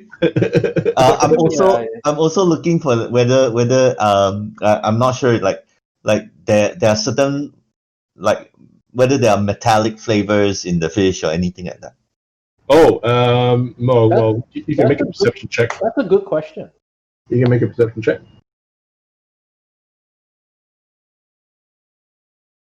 Are you thinking that this could be heavy metal poisoning? Like all the whole. I'm still eating the fish though. I mean, it tastes fresh. There's nothing untoward in the taste of the fish itself. Okay, so it's not local. So it's perfectly fine. That's the advantage of having a Chinese adventurer. Oh my goodness, you said it for all the world to hear. Actually, right, if you can find a wasabi analog, right, in this region, you can start selling like trout sashimi. Sushi. Once again, you're playing a warlock, not an economist, trying to develop new industries and markets. It's not quite our thing. Get with the program. We're trying to save the multiverse, and you're trying to take on more complex problems like economics and industries. But you can have like a Tsukiji fish market down here, right? And all of the high villages, right? They can all be like sashimi restaurants, right? And it's local industry, right? And then they can bootstrap themselves, and then they can start developing other industries like furs, meats. You know, there's clearly game in this region, right? Oh, restaurant critics. Restaurant critics. Yeah. The dormer 1-star, 2-star, and 3-star system, or 1 star, 2 star. Gordon Ramses. Yes. Gordon Ramses, the Egyptian chef. Yes. Right. And there are cat-like creatures down there. They could be sphinxes, right? For all you know. Oh my goodness. Okay, so just a quick one. We apparently have 2 leads. One being the hunters, just to find out a little bit more about that. The other one being the druid. I didn't quite want to evict the man from his room, give him another one, because I don't know what we would find, or if we would even find anything. I seriously doubted there was no reason for him to leave a message there. Correct. There was no reason for him to leave a message there, and Farron, the innkeeper also said Farron left and packed everything and left. Guys, can you hear me? Yeah. Barely, very barely. Okay. Something is wrong. Should I up your volume on the outside, or do you? No. Are you upping the volume on yours? I'm upping the volume on mine. Well, try harder. That's what she said. Okay, I'm dropping the sensitivity a bit. I think it's not about sensitivity. It's about the amplitude that you eventually put out. Yeah, gains, bro. It's all about the gains. Yeah, it's up to max right now. Okay, so I'll up you on my end so that I can hear you better. Is that a printer I hear going on in the background? It could be. No, it's the vacuum cleaner. Oh, I see. Okay. Oh, okay. So it could be the vacuum cleaner, Yeah. like the noise cancellation in play. I have it at 140% now. Can you say something? Testing 1, 2. Yeah, I can hear Slightly better. you. Slightly better. Yeah. Okay. Let's. Do you wanna speak with the hunters? Just to check. Not in the night. Actually, do the hunters come in to drink? I ask. Oh, sometimes. Sometimes the man looks around, but I don't see any of them today. Okay, thank you. Where would they normally be? At Oh, night? back in their homes. Most of them don't actually live in the village. They actually stay in their huts that are dotted around. This is just the heart of Dharma. But Dharma consists of a number of homesteads that surround this particular fishing area in the forest. And the story about the cat-like creatures. In the I wouldn't put any stock into it. Whenever we have new travelers coming through, I ask them the same thing, and none of them have seen this thing. Well, humor me. Which of the hunters saw it and brought you that story? Oh, several. But there were 4 of them, but 3 of them are brothers, so I would discount that. Did they say which direction they were at when they spotted this cat East of here, towards Assam. Okay. Yeah. It would be good for us to kill monsters instead of having to solve multiversal problems and economics of a local region. Yeah. We can solve the economic problem, get XP, and kill monsters and get XP. You know that solving economy problems, right, doesn't really get you that much XP. No, but it gets you money. Right? Sorry. Which will get you. Wait. If your idea of solving economy problems is one that gets you money, then you're a Republican. No. The Democrats do it as well. It's just that the Democrats have a bigger spread. They're like, $1 for you and $6 for me, $1 for you and $7 for me, right? Whereas Republicans would be all for me. Sorry. Anyway, so let's go find the druid tomorrow. Other guests are starting to retire. You can see some of them. The ale may not taste as good as advertised, but it is strong. You see some of the guests already looking rather sleepy, and they excuse themselves and they retire for the night. Only the locals seem to have been cut off after the female halfling says they don't deserve it. Okay. So sad. Cool. I have a bad feeling. I strongly suggest that even though we're sleeping in the inn, that we post a watch on our horses and our wagons. So we can go on a watch system. Shall we? Yes, that is a good idea. Because I really wouldn't put it past the fishermen to try and sabotage us. Especially after what happened here. So. Okay, by your 6th round of drinks, the inn has practically emptied itself. I stopped at 3, but Okay. The locals in effect have also left. Basically, it's you guys staying up late. There's the halfling woman has gone in. You don't know where she's gone to. The back of the inn. The male halfling is at the bar counter area, and he has his head on in the crook of his arm, and lightly snoring. Okay lah, let's go and leave them already lah. We are like, we're the obnoxious restaurant guests that keep asking for one more round of food, one more round of food. actually, I turned in. I turned in early. I'll tell them that with me on my watch. I like to be like the 8-hour thing. Okay, cool. Okay, So I get my long rest, guys. Long. Toddler Dean. Okay, it has been a long day. All of you make con saves, please. And the drinks will affect you. So, except for Aranda, who said he stopped at 3. The rest of you, are you having the 6 rounds that the halflings brought you? No. Probably. Wait, Raiga will just continue drinking as many as the drinks comes in.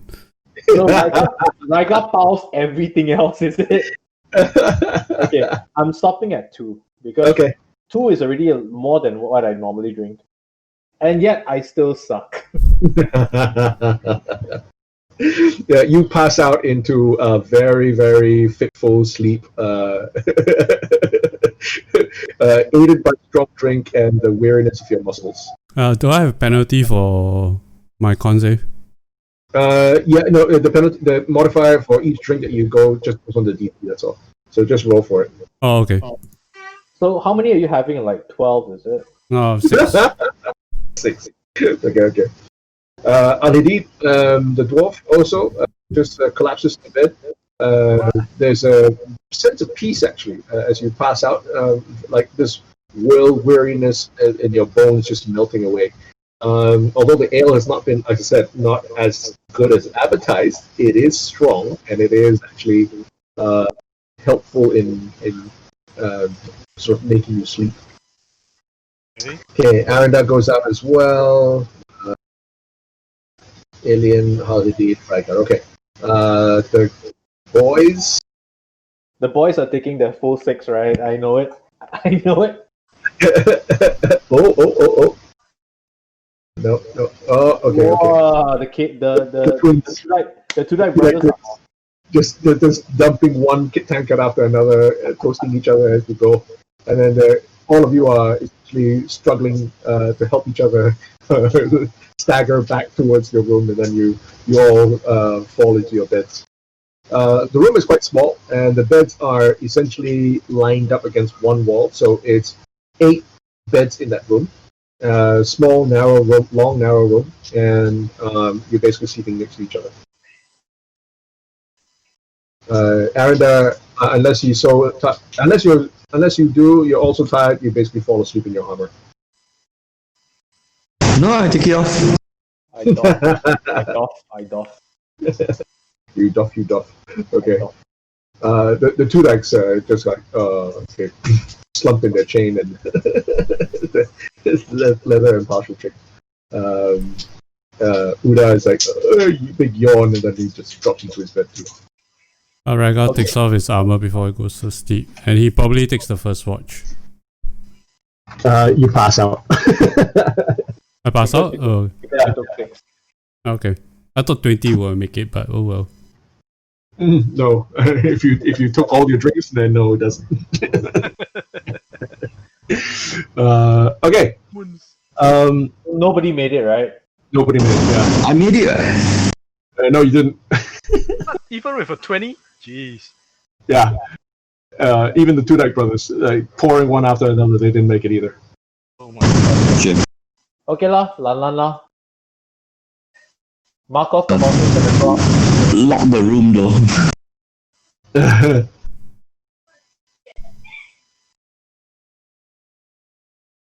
Okay. Next morning.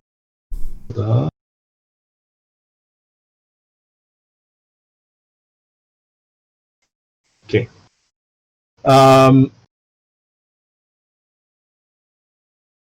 Okay, 9 hours. Okay. Okay. Everybody make a wisdom save. Oh, is this the hangover roll? Wow, like oh wow, alien. Yeah. You did. Really asking a dwarf to Asking a cleric. make a wisdom save? A dwarven cleric to wood, right? Kema is not very good. Kema is not very good. One. Also not very good. Okay, so for Ben. Okay. Okay, let me see. Rygar, Ilian, Al-Hadid, and Aranda also. The four of you, you have a hazy, almost like a dreamlike state, where you're somewhat aware of men entering your rooms and manhandling you. Manhandling us? Yeah. Okay. It's a very hazy, dreamlike state. We have been drugged. Okay. Hey Tian! I lay on hands myself, remove poison. No, you can't act. Can't act. Okay, too bad. Okay, lor. So we wake up, and what the hell happened? We are 8th day, naked. 18th Kaithon, sometime in the day. I feel violated.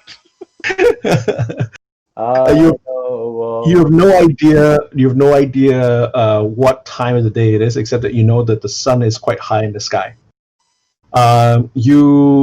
The four of you are the first to wake. Al-Hadid first, then Rygar, then Aranda, then Ilian. You see the two Dyke brothers and Ben Larian next to you, but they're all fast asleep. They're all really just snoring away.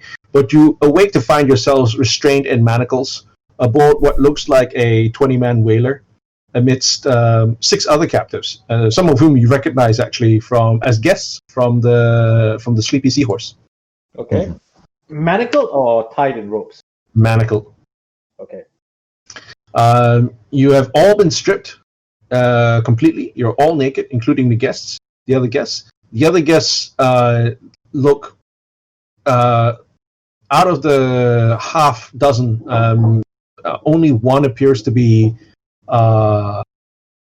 groggily awake. All the others are passed out. Now, among those others, there's one other captive also passed out, and you see Kaiji. You made it! He looks passed out too. Does he look relatively unhurt? Like, aside from the standard cuts and scrapes? Yeah. All of them, all of you, you don't show any signs of any, bruises, beatings, nothing of the sort, and none of the captives actually look hurt, per se. We are on a 20 whaler or 20-man whaler. 20 Yeah, foot. like a 20-man whaler.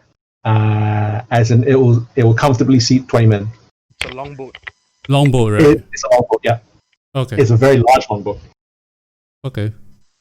So, can we groggily look at what waters are we in, or clear, or?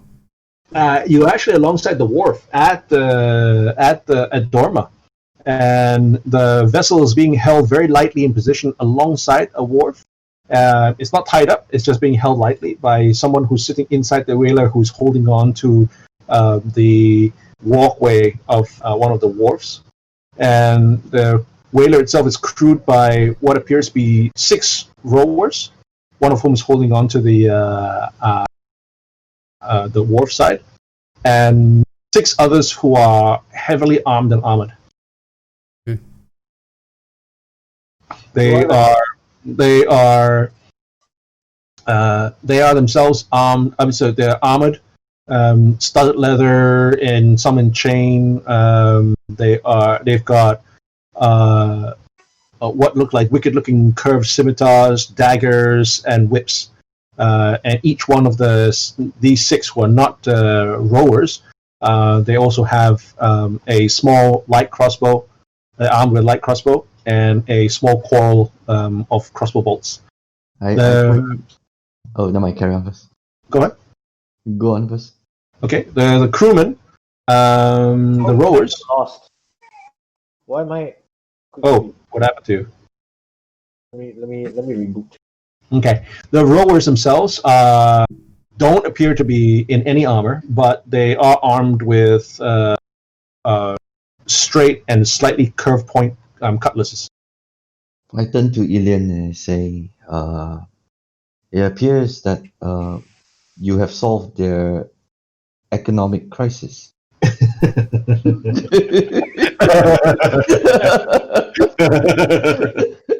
Okay, you do see one guy who appears to be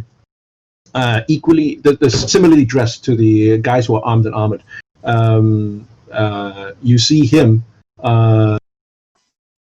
talking to the halfling proprietors of the Sleepy Seahorse, and he, as you look, he bids them goodbye with it gives them a large bag of a coin pouch, basically. The halfling smile at him, flick him the halfling man flicks him a sort of sketchy salute before that guy comes striding back towards the back towards the whaler. Decon for a while. It's okay. Nothing. It's all right. Nothing you need to. You're not missing anything right now. We just continue. The guy who was paying the halflings is obviously in charge, because when he comes back to the whaler, he starts giving commands in common to the rowers to set off once he's on board. And you can see the rowers push off from the wharf, and the three on each side, they start rowing out towards the tributary, down the tributary, and into the wet river. Are they heading east? They're heading west. Oh, okay. They're heading downstream, not up. Okay. The guy who's giving commands climbs over all the various captive bodies, comes down, shifts his weapons to make himself comfortable, and sits next to you, Ryga. Your helmet is off, the Drow's mask is off, you're basically all stripped naked. No problem. He sits down next to you, and he has a stern look, but he doesn't look hostile. He doesn't look like he's trying to make trouble in any way.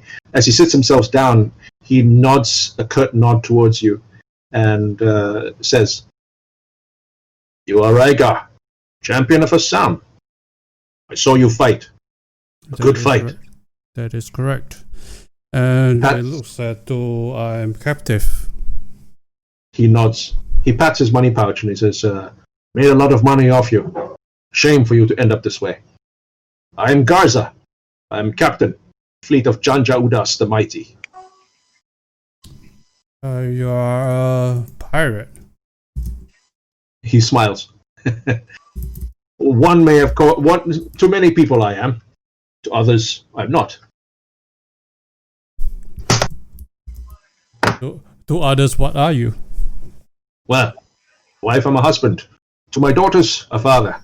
To my master, I'm a slaver. I provide him with slaves. And who's your judge? I will assume Janja is your master. He nods again. I nod and go. So we'll be serving on board his ship or in fortress? He nods a curt nod again, and he says, "Yes, we are en route now down the river to rendezvous with our ship, Beast of the Sea.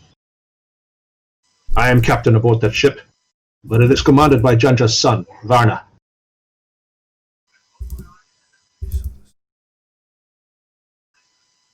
He looks around, sniffs the air, and satisfied as he looks around that they're on course, no threats.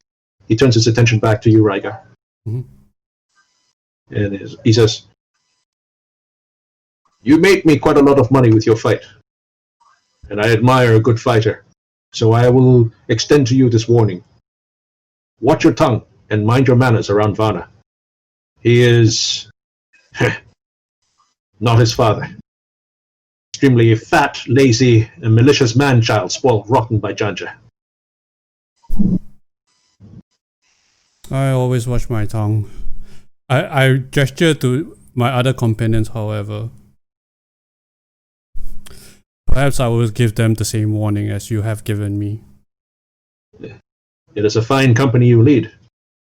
In other circumstances, I would have welcomed them among my ranks. He nods again towards your companions and he says, warn them as you wish. The malicious man-child may be despised by his crew, but be careful. He's always accompanied by his 2 favorite concubines, his 2 pet tigers, and there's a dark priest sent by Janja himself to watch over and aid his son. So have care. I have a question. Were you here last week? 6 days Last ago. week? 6 days ago or 7 days? Yes, we stopped by passing on our way upriver. Did you manage to procure more slaves during that period? Only 2. The village was not as forthcoming this time. They didn't have as many travelers last week. Let me guess, one of them, blonde hair, youngish, very young man, very awkward in his speech. Gaza's features turn a little somber. Was he a friend of yours? Well, yes. Then I am sorry to tell you that he is dead.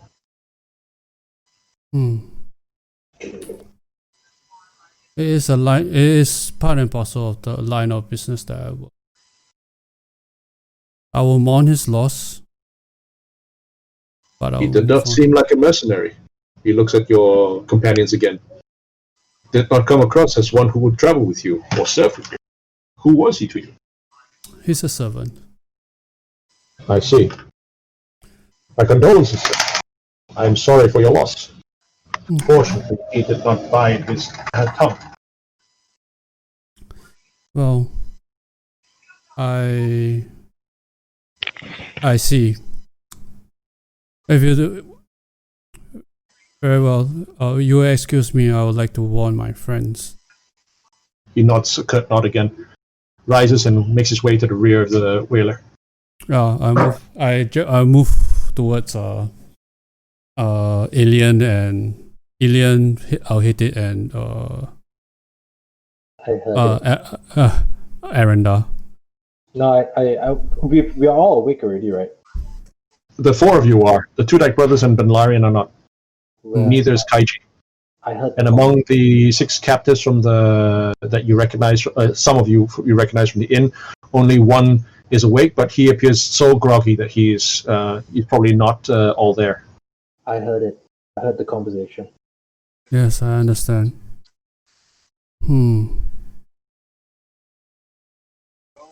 It is a good time. Maybe we could just lay low for a while and serve as a slave in. What good would that do? If we've already found out what happened to Farron, we should try and escape. And fight against the 12 of them, of which all of them are armed, and we are unarmed. Well, you forget that I can. He's armed. Oh, I know you He's are. always armed. I know. I have some magic that I can use. But how will we free ourselves of these chains? That would be the number 1 question. I have a Smith Tools kit. You don't have it on you. Yeah, I know. Yeah. But Yeah. So this is similar to every situation that we have, right? By the way, just sorry to interrupt, Case.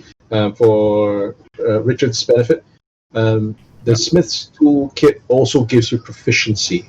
So the proficiency allows you. You don't need the Smith's Tool Kit to use the proficiency.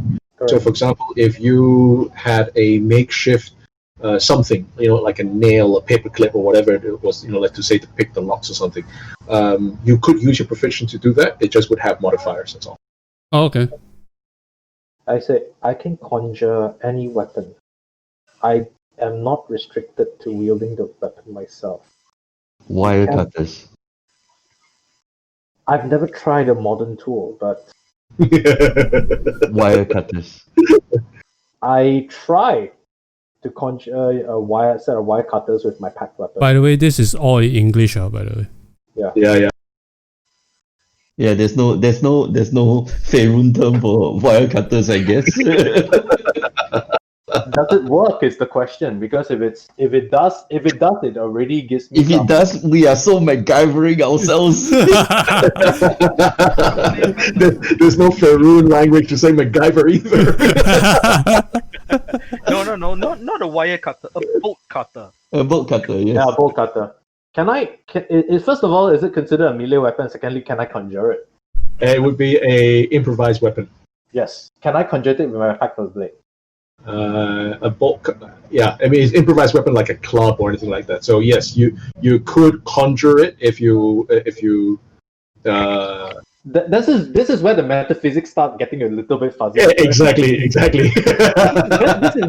This is why I actually did talk about it online, and I said this is where the test of it is really what's the upper limit of our ability. Right. Oh my god, So, Tomahawk missile.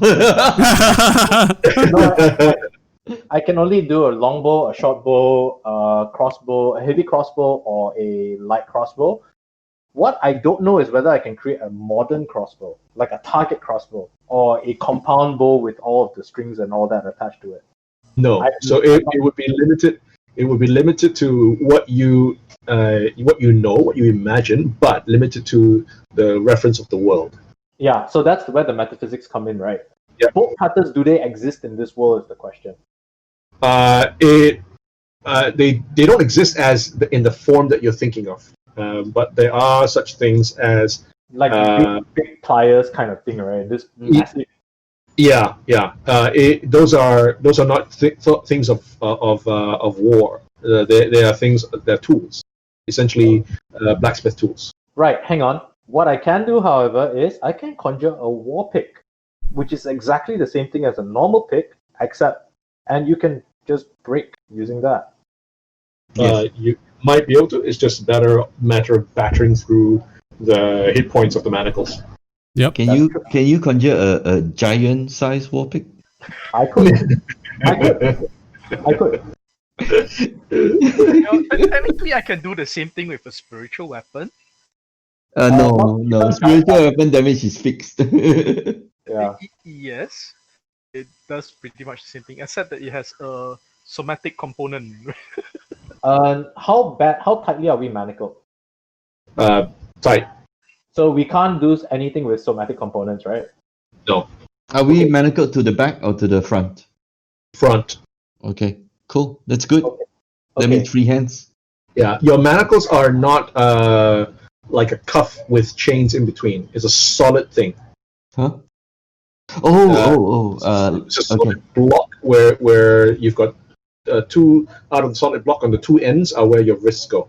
Is it made of? Is it like stock? It's like a stock, but it's made of metal. Ooh, okay. Interesting. Yeah. So something like something that would lever you out would actually be useful. Something like a glaive, maybe. No. I know the perfect tool. It's called the Halligan tool. No, Trying to use a glaive or any large two-handed weapon in the confines of the whaler would give you a disadvantage. Oh, by the way, are we in the hull of this whaler or what? Yes. Okay. Okay, so You're I can- in the middle. You're surrounded on the sides of the rowers, and you're surrounded forward and backwards by 6 of the slavers and 1 plus Gaza at the end. where is the thing? Where does this particular thing open and close? There has to be a pin somewhere, right? In the middle. So that's where the lock is. So- You can see where the lock hole. So if we have basically something like a war pick, right, and swing it against that, right, we don't have to break the thing. We just have to break the mechanism that holds the pin in. You think you don't know. You can't be sure. Yeah, Okay. you don't have proficiency in thieves tools, right? So Yep. You So won't- we can only say I can create a war pick that does not require somatic But components. that's going to cause a lot of commotion, right? You're going to fight up. Somebody's got to fight off 12 people. Depends on how fast we can get ourselves free.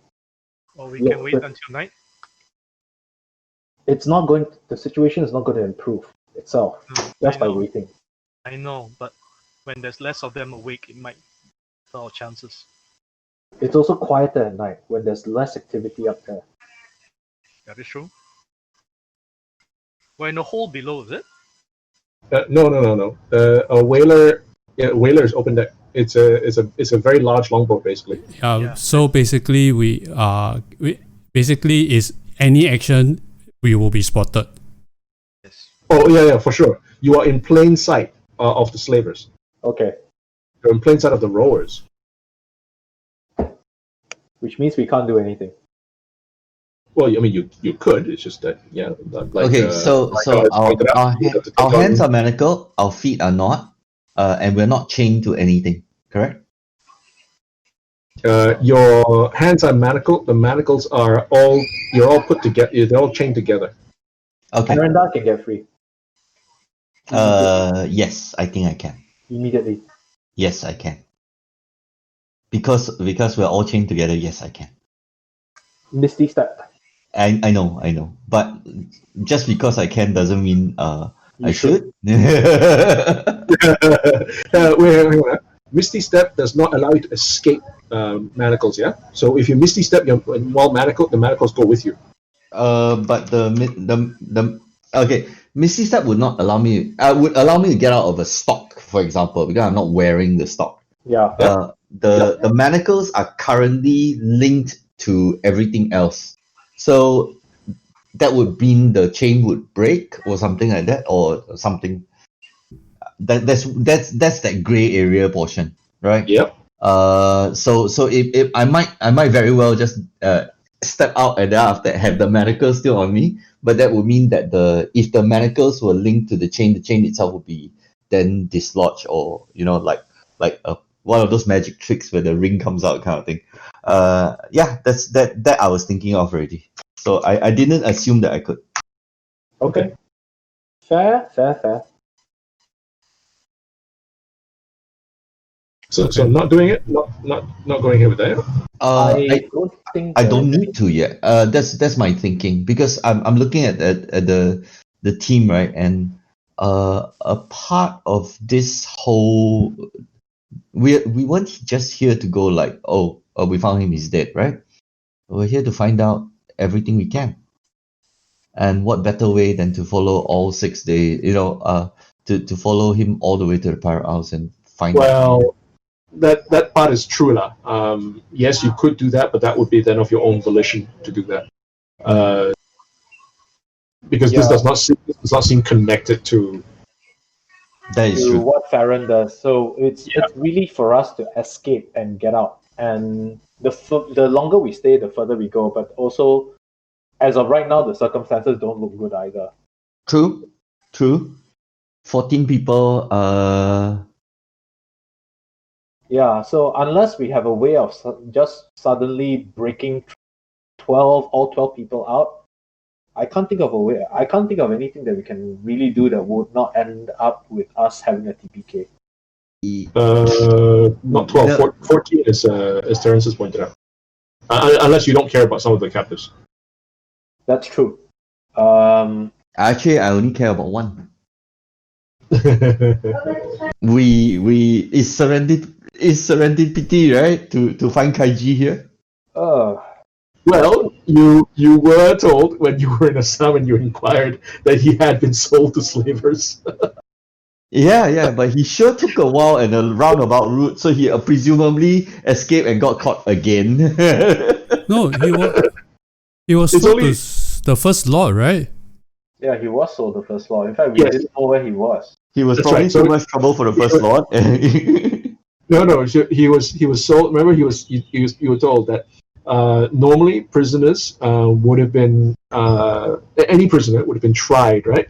Yep. And the first lord actually had didn't buy him, had arranged for him to be sold into slavery Okay. because he had be with the First Lord's daughter. Oh. Okay, sorry. I was under the impression that he was so the First Lord. He was.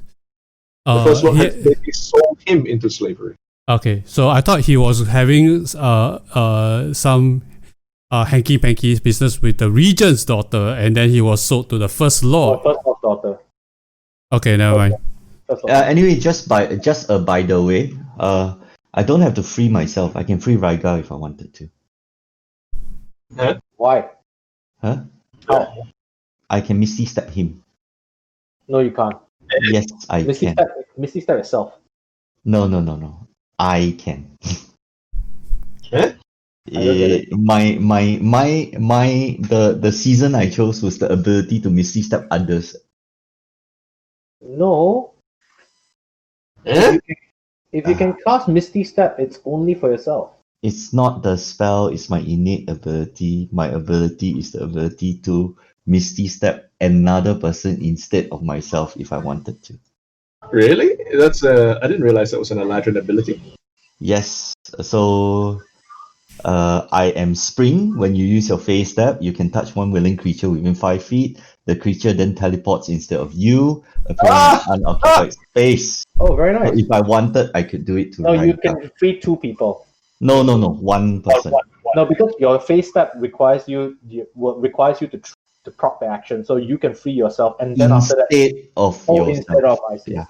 Okay, so just by the way, if I wanted to, I can free Raiga. You can give him a weapon, and then he can 1打10个, 14个, if we wanted to. Okay, so if you really want to, that's an option that you can put into your plan. That's quite funny. Okay, I actually reach into myself and just check whether I can cast spells. You reach into yourself. What do you mean? No, I just see whether my spells are at are at my fingertips kind of thing. Oh, I see. Like, for example, you try out a cantrip kind of thing. I cannot try a cantrip. Just the sense of the power and the verge of it, that kind of thing. Do you have your spell slots open? Yes, that's all I wanted to know. Oh, I see. Yeah, it certainly feels like it. Okay, good. Okay. Smiting. If you want to do that, let's do it now. You And want to? Raiga is actually the best person to do it, Correct, but he needs a weapon. which I can provide. Okay, Okay. are you all committed? What's your range of your Misty Step?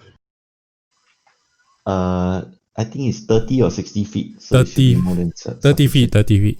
Okay. 30 feet. It's So more than what you're trying to do is teleport him to within the whaler. Yep. Okay, with a weapon. No, the weapon has to come from Ilian. So Right, it what- has. The weapon has to come first, and then you teleport him. Yes. So I teleport him to Ilian so that he can get the weapon from Ilian, and then he can go crazy. I can. Why don't you and I, Elian and I all huddle together. Elian create the weapon, and you immediately teleport me right to the captain, and I smack the captain.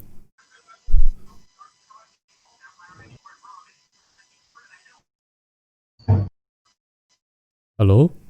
Yeah, I If hear you you. wish, yes, that's a doable. Okay.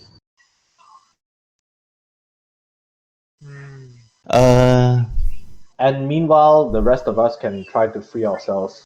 While because part of the chain has actually collapsed, we might actually be able to free ourselves. It may or may not have collapsed. It could be, like I said, the magic trick thing, because it's a ring and then another ring around it where the manacle meets, right? Okay. Yeah. So we can try. We don't know. We have no guarantee that it'll work. But I also don't quite like the idea of getting ourselves into a worse situation before we try to get ourselves out. Okay. Yeah. Let me just see. And of the lot of us, I think Raiga probably has the best chance of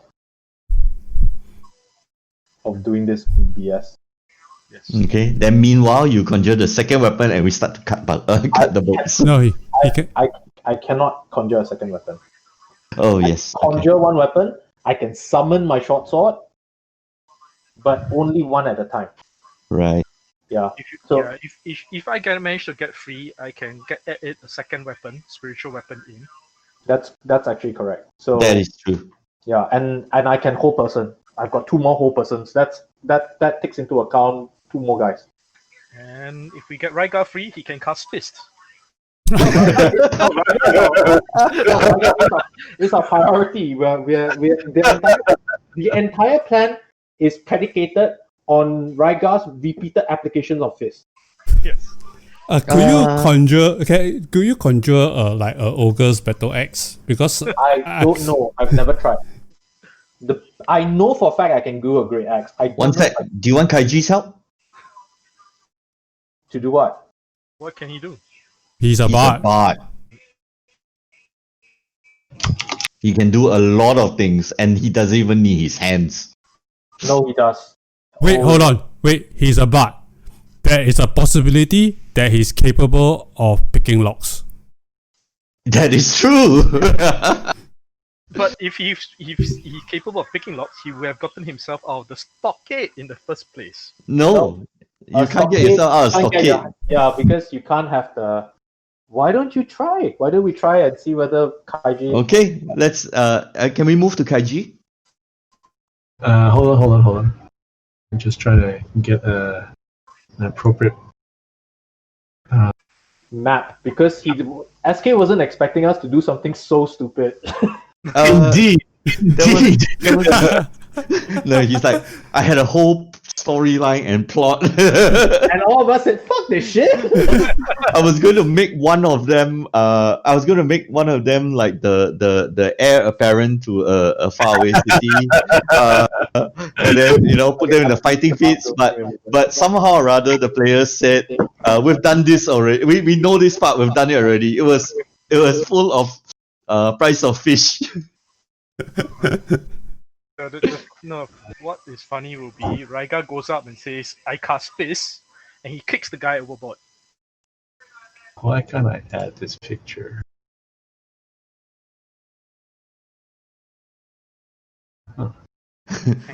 Be right back. for error, object not found. Too stupid to comprehend. At the end, by the way, we all die. You know why? You know why we all die? Why? Okay, we've killed all of them. Job done, Rygar. Does anybody know how to sail a boat? We can swim.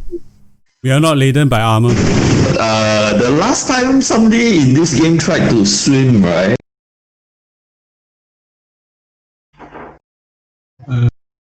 Okay, let me just add the grid lines. By the way, I have very bad roll in my swim roll the last time round. Because my Well, we might all end up being second level all over again. So third level. yeah, okay. Anyway, sounds like fun. Let's do this. You sure? Because we really can't sail a boat. No? Yeah, I realized Default that. lah. We just need to get it to the shore. Yeah. Okay, everybody blow at the sail. Those who can't swim, aka those with low strength, stay on the boat. Then Rygar will try to pull the boat to shore. Okay, one problem at a time. Yeah, let's solve one problem at a time, okay? Solve? I thought make one problem at a time. Remember, we are the most recklessly resourceful group ever. Okay, dynamic, please. Telling yourself that. I keep telling ourselves that this is so going to go. Yeah, this is not going to go well. Came back. Oh my goodness. What's happening? Sorry. No, I just let me put it this way, right? I just don't see ourselves having a better. The situation as it is would get worse as the time develops. That's almost always the case.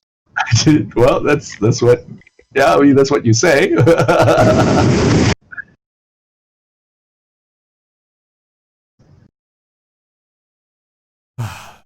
So are we porting out or are we trying to get Kaiji to pick our locks? Hold on. No, it's just putting the. I am populating the map. So here's the plan. I will first lay on hands Kaiji to remove poisons and then try to wake him.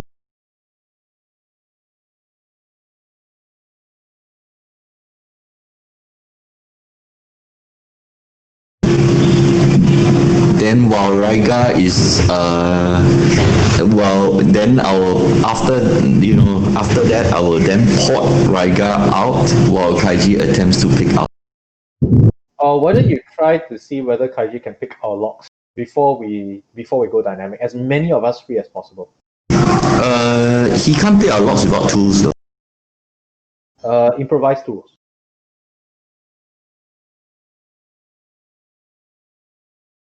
Okay. Like maybe a long thin stiletto. Oh, I see.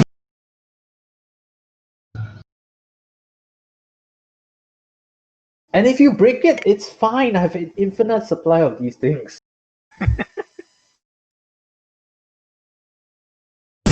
But just out of curiosity, can you test whether you can get the bolt cutter? I don't think so. I think that it needs to be a weapon per se, right, SK? Sorry, what's that? That he's asking whether I can use my Pact of the Blade to conjure bolt cutters. No. I think that's wrong. Yeah, I think that's not its intent.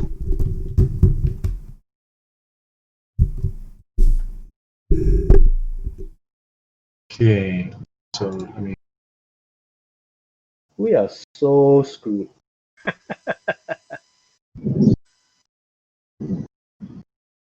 By the way, what's the name of this session? Oh, we are so screwed. The one where we all die. at this point, it's into the galley of death. Into the galley of death. Yeah, Well, Nice one. into the galley of death. Aptly named. With a name like that, right? Do you seriously want to wait until we are in the shithole before that happens?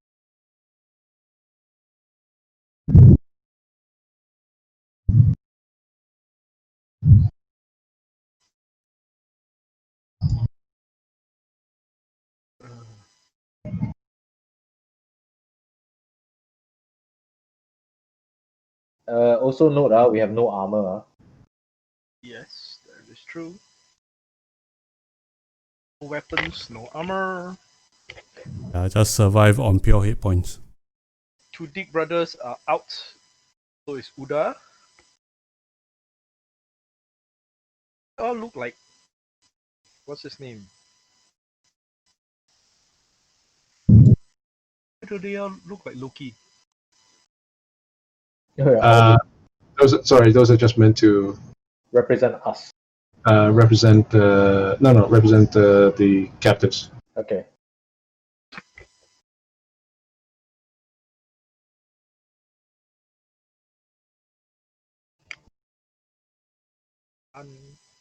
Ema.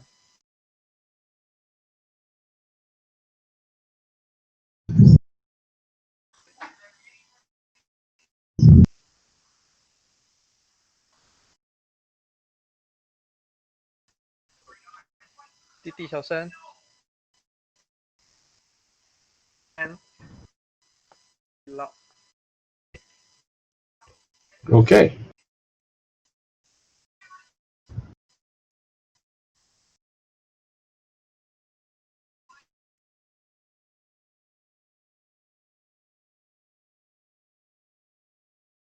Okay. Right. Where is? Kaiji is the one that we don't recognize. Kaiji is K. No, that's Kema. Kema. Yep, Kema. Yeah. Who's Kema? Okay. The two brothers. One of the brothers. Kaiji's out anyway at this point in time. Aranda is going to try to reach him and lay on hands, right, to remove poison. Yes. Shift.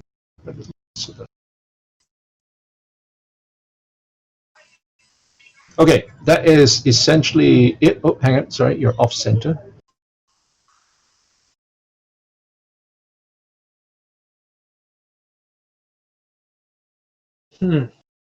Off center.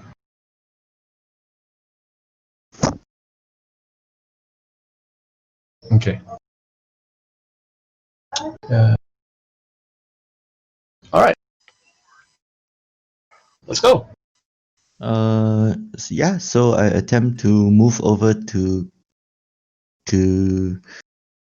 okay, we attempt to huddle, so Ilian and I to Kaiji, like we care for him kind of thing. Okay, you. Does it irritate the guards in any way?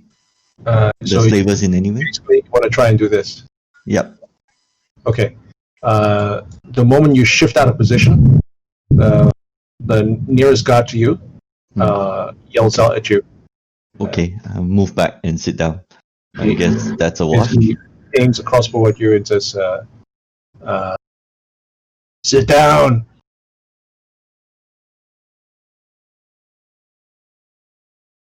Okay, that's a wash. Yeah, and I can't even pass Rygar the axe actually. Why don't you pass the weapon to And I can't reach Raika. Aaron? Why don't you pass the weapon to Aranda and Aaron just teleport? Teleport. Yeah. Then I So will. I do the fighting. You do the fighting, and I will keep some of the guards engaged from my side lah. Ben Bar lift gate. 4 people. I mean, yeah. You have forearm. You do have forearm mastery. And I do have forearm mastery. I I can give know. you a forearm. But the 4 people in the corners all have crossbows. You will be. I'll tell you now. You'll be fighting at a disadvantage. If he uses a glaive. So you know what? After looking at this, I really don't think that there's even a feasible way for us to fight. Oh, okay. I'm glad you've come to that conclusion. I didn't feel like dying yet. What the heck? So much for a bold plans, dude. And that is why maps destroy immersion. Suddenly, we got a sense of, hey guys, I think we're hopelessly overwhelmed. What do you think? Details. Well, there is one chance, right? There is, if you still want to go ahead with the plan, is that you create a weapon, make the move to pass the weapon to me. Okay, so at the same time, Aranda moves towards me Yes, to I know. teleport me, and then Yes. I will start the fight. Yes, okay, I know. the problem right now is this, right? Pact of the Blade is actually. I was just looking through 1 minute. It's not just that. I have to actually stay within 5 feet of the blade. 1 minute, right? No, 5 feet. Otherwise, it disappears the next turn. So that could be a very, very short fight. Yeah. Okay. So I swing my battle axe, it disappears. Details. Yeah, so I think that devil's in the details. I was looking through it just now as we were going through it. Let me double check it again. No, I thought you have to stay within 5 feet. But if it's out of 5 feet for 1 minute, it disappears. No, for one round, if I remember. Wow. Okay. Oh, with more than 5 feet for you for 1 minute or more. You're right. Yeah.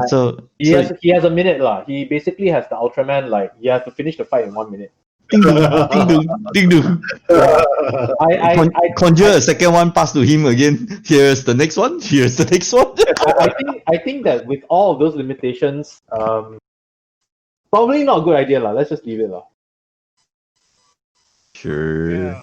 Wait until night when at least half of them are asleep. No. Once night Once, falls, we will be in the galley of death. That's correct. Well, it will be in the Beast of the Sea, so not the Galley of Death. The Galley of Death is the name of the adventure, so yeah. It sounds like a fighting fantasy book. Oh my god, it's like in the Galley of Death. Well, it was meant to be a pun on into the Valley of Death Road at 600. We don't have 600 people. Okay. Where are my 500 and where are my 590 other people? We could have overwhelmed them with 590 other people. 593 charged with wrong guns. Let's I don't think we can do this. Yeah, we don't. So let's do something that we're terrible at, biding our time.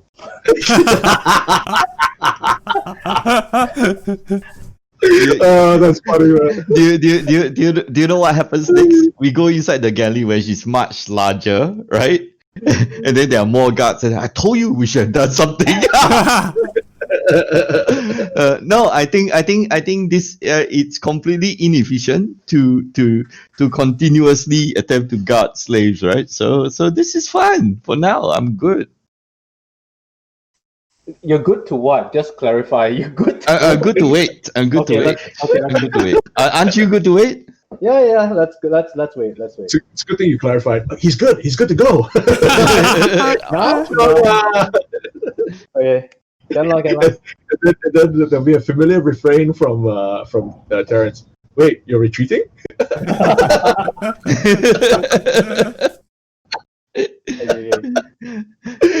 Firstly, go Bojo. Run away also Bojo. Okay, come. Let's do this. Okay, so not doing anything. Yep. Okay, close the map. Sorry, Ha. It's okay. All right. He's like, wow, Heng, my adventure saved. No. I was happy to take it from wherever you want to go. It's open-ended, dude. Yeah, this is a very short, open-ended dive down a cliff. Yes. Okay. Yes. Okay. You after about an hour of rowing, you get out of the tributary and into the wet river. And there, in the middle of the wet river, is you can see a very large galley. I take the hour actually to quietly meditate. I'll prepare spells. Might as well. Sure. Okay. Well, sorry, you have to prepare spells? Guailan. You're taken aboard and to the rear of the ship, where even from the distance, when you come aboard amidships, you can actually see to the rear. There's like a canopy.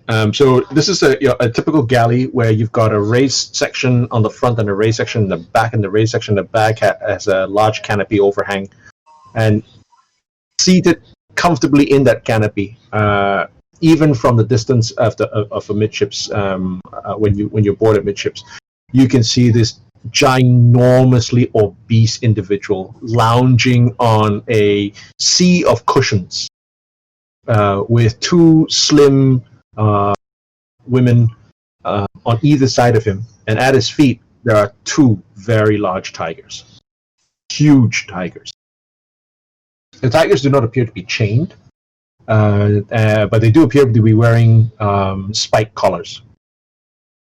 And when you board the vessel, upon first boarding the Beast of the Sea, there is a near palpable smell of fear on board. It is a distinct contrast when you are led to the rear of the ship, where this cloying scent of perfume hangs heavy in the air. And there, when you get to the back, your other captives have been roused in that hour. As well as Kaiji, just before boarding, and he looks up and he doesn't look around, doesn't look at the newcomers or anything, so he doesn't actually recognize any of you. Before you can say anything, you're all prodded aboard. Anyone who doesn't acquiesce immediately, doesn't obey immediately, is whipped by one of the slavers. I immediately adopt a kind of like browbeaten look. The kind of not making eye contact, slumped shoulders, and all that. If I need to roll deception, I will, but I'm adopting that body language. Yep. Okay. I will adopt the same. I look cowed. Yeah, I look mood. Not going to bother. I'm not going to bother with deception. I'm going to be the proud, standing man of a half orc and say, I'm going to be defiant. Well, maybe Look. not defiant. Okay. Gaza leads the way, and you're brought up after him, and all prodded into place around. And that is when you first are greeted by who'chamacallit? Vanna. Vanna Udas. Yes. Yep. When he first sees all of you, it's very obvious. He takes great delight, actually, in hang on. Here we go. Yep. He takes great delight in examining his new acquisitions, as it were. So when you are actually brought on board, I show you where you are. Where's my combat tracker?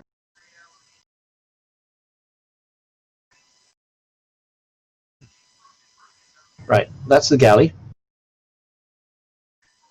And you are basically all clustered around the rear at the back. I don't know why. I've experimented several times. I don't know why the tokens are outside, undersized, and the arrows are really big right now. So just ignore that. Just to show you facing. Okay. But essentially, you're all at the end. Let me just. I've been made to walk the plank already. Okay. Anyway, you roll. Is he Ronald McDonald? Yes, I use the Ronald McDonald. I use a fat Ronald McDonald. We're all going to die, guys.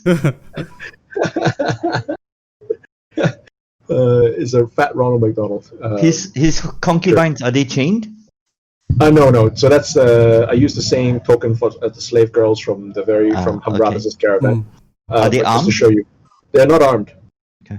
Any of them the slaves goes from Hamradis' caravan? No. They're very slim, nubile girls, dressed very expensively in silken robes, revealing silken robes. But other than that, they are not armed, and they are bedecked with jewels, though. Okay, it was like Carrie Fisher. The double T, by the way. The two tigers. Two tigers. Oh, very large tigers. Okay. They're gigantic. Giant tigers. Yeah, they're gigantic tigers. Oh goodness, we got giant minkies, now we got giant tiggies. No, not that big of a giant, but as in gigantic enough to be larger than humans. Yeah. They were bear sized. So just a quick question. Dancing lights, can you like focus it down to like a little red dot? No, I can't. Onto the guard. And in any case, I can't cast the spells right now because I've no. It's a somatic component spell. Yeah, we're in the galley. And Are we in the galley? Yes. So you're brought, and Vanna takes great delight in actually expecting you, and he looks about, and every now and then, the first of the captives from the inn are brought towards him, and he seems to be tittering at his own jokes because he mumbles under his breath, and it seems to take very cruel delight in opening up a person's mouth, like wide open to look down and just pretending to check his teeth, look at his ears, and he pulls out a small dagger and he starts saying, "I wonder if how much pain you can take. My father only wants the best for his mines. Let's see how much you can take." And where the prisoners cower or whimper, it seems to amuse him even more. But anybody who's the first one who shows a sign of not cowering and not whimpering, He looks at it. Oh, Gaza, I think you've brought me more than the ship can handle. He has the prisoner, the one who doesn't cower. He has the prisoner brought to the side. And then he looks over at the two tigers and he says, "Lunchtime, boys." And the two tigers actually leap on the guy who finally does scream in terror. And the guy is ripped apart in front of your eyes as the two tigers literally tear him limb to limb.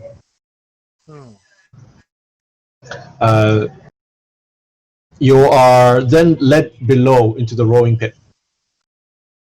There's after our obligatory no, please don't hurt me. Except for Rygar gets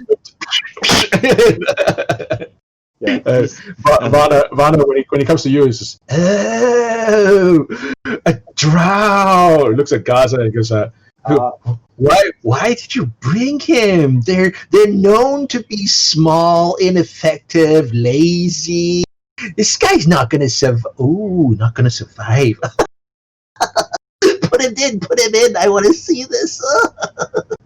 I do my obligatory. Oh no, please spare me. Oh wow, yeah. Then when Rygar comes in, he goes, "Oh, Gaza, you brought me another orc." Wonderful. He claps small little claps to himself. Put them to work. Oh, keep an eye on this one. He wait a minute. He looks familiar. And I know Gaza's about to say something. I look at Gaza and not and give it. I shoot daggers at his eyes. He's about to say something when Vana actually interrupts him before he can say anything. I know. This was the guy. You know, do you remember the last trip we took to Necklace? Oh my goodness, it was the same sort. I mean, this guy. And he starts talking about his last trip to the Necklace slave market, and Vana just rolls his eyes. When he threw the prisoner to the tigers, Gaza actually said, "Vana, that is a waste." And Vana just went, No, nothing's a waste. Look, it's food. It's going to the tigers. They're being well fed. It's not a waste. And Gaza just rolls his eyes again. You are led below to the rowing pit. And you are placed like so. Oops. Could you... what's the name of the map? Ship galley. Ship galley. bracket. Galley ship. Ship Ship's the galley. one. Ship galley map. Ship Got it. Thank you. bracket galley map. And when the dwarf comes, like, oh my goodness, I don't think this guy's going to even be able to reach. I will keep quiet and keep my eyes down.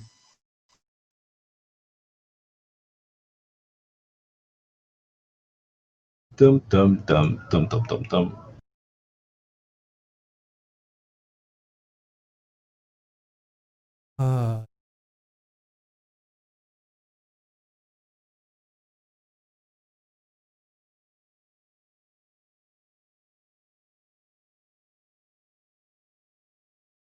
Okay.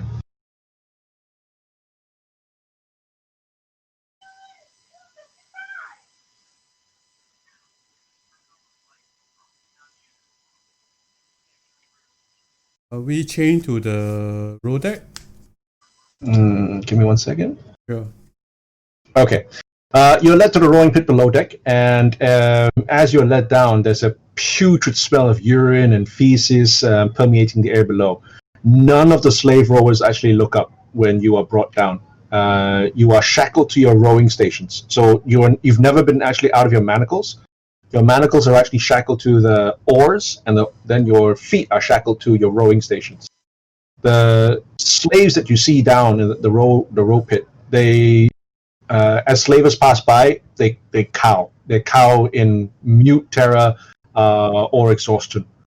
And as the slavers pass, they whip rowers at random, and they whip doubly harshly anyone who after the first whipping, gives them dares to give them a look or in any way shows the slightest hint of fight left in them.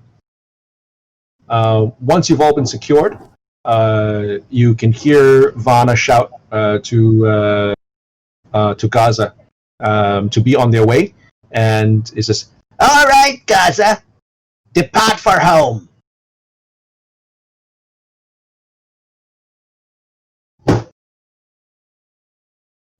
You start rowing. One of the crewmen behind starts beating a drum, a steady beat that is not too harsh, and you are ordered to row, even though a full sail is set. Again, anyone who stops rowing is whipped mercilessly. The guards don't seem to care if you talk, as long as you keep rowing. Okay. Looking at the other slaves, right? Those that were there before us. How malnourished or how malnourished or pale or weak do the worst look? The worst ones look lean. They don't look malnourished, but they do look lean. As if they have been. You can see that none of the slaves have fat. It's all been burnt up. So none of them have fat. The worst ones, the ones that look in worse shape, they look lean, but they don't look skeletal. They don't look malnourished. The worst things about them are that the fact that they are wiry. Their frames have gone to wiriness, and they are whip marks across many of them. The ones that bear the most whip marks, coincidentally, happen to be around you. Immediately around you, in your vicinity, you see a human male, a dwarven male, an orc male, and an elven male. There are no women in the rowers. Yep, I figured as much. Do the guys in the front look like they are the ones who have a little bit of fight left in them? The ones immediately around you with the most whip marks, they're the ones who are the ones who, when they first whip, they would look back. They're not as broken. They don't seem to be they don't seem to be as broken, and they don't seem to be as fearful. Although they're not. There's no hint of rebellion in any way, shape, or form. But they are not. It's not like, oh shit, no, life is over, and I'm just going to give up. Do they also look physically fitter? Some of them are physically fitter. The dwarf looks like he's been beaten within an inch of his life. He has all of you are naked. All the slaves are naked, right? So the dwarf has the highest number of lash marks. Not just lash marks. In fact, you can see wounds from cuts. They've healed, and some of them look like they've been stitched. So he's been treated, but he's definitely suffered wounds. He's definitely suffered a horrific number of lash marks mainly around his back, but also around his neck, his shoulders, and his upper arms. Okay. You can talk. We can talk, right? Yes, the guards don't seem to stop you, even as you talk amongst yourselves. They look at you when you talk, but they don't come over. They don't whip you. They don't even show anger or disapproval. All they seem to check whenever they hear you is that if as they look up and down the rows, as they march up and down, is whether you're rowing. Okay. The guy in front of me, I go, hey, where are you from? The guy in front of you is a dwarf, and he grunts, and he says, "What's it to you?" He continues to grunt as he pulls on the oar. Not much. Just trying our best not to. Just trying my best not to give up. The guy across, in front of where they put Kaiji, so diagonally to your right, Ilian, in front of you is an orc.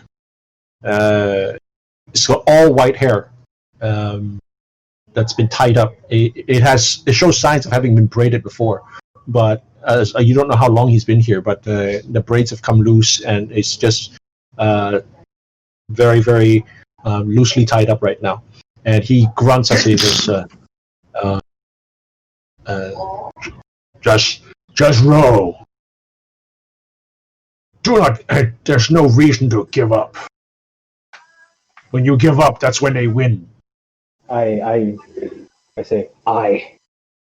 Hey, you said Kaiji. You meant Uda, right? No, that's Kaiji.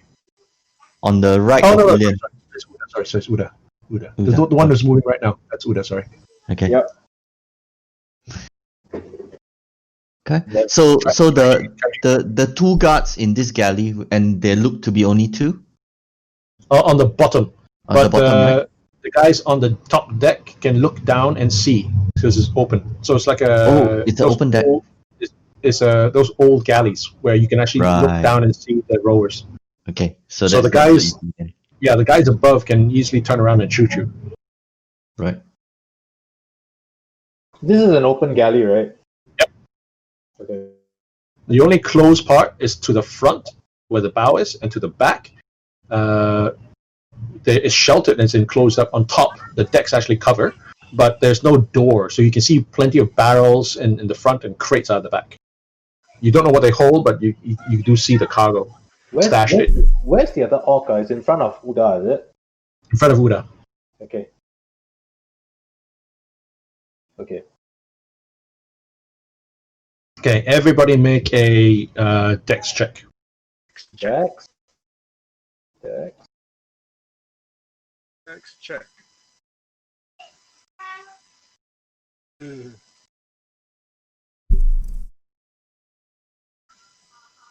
Ten. That sucks. I wrote 7, so Okay.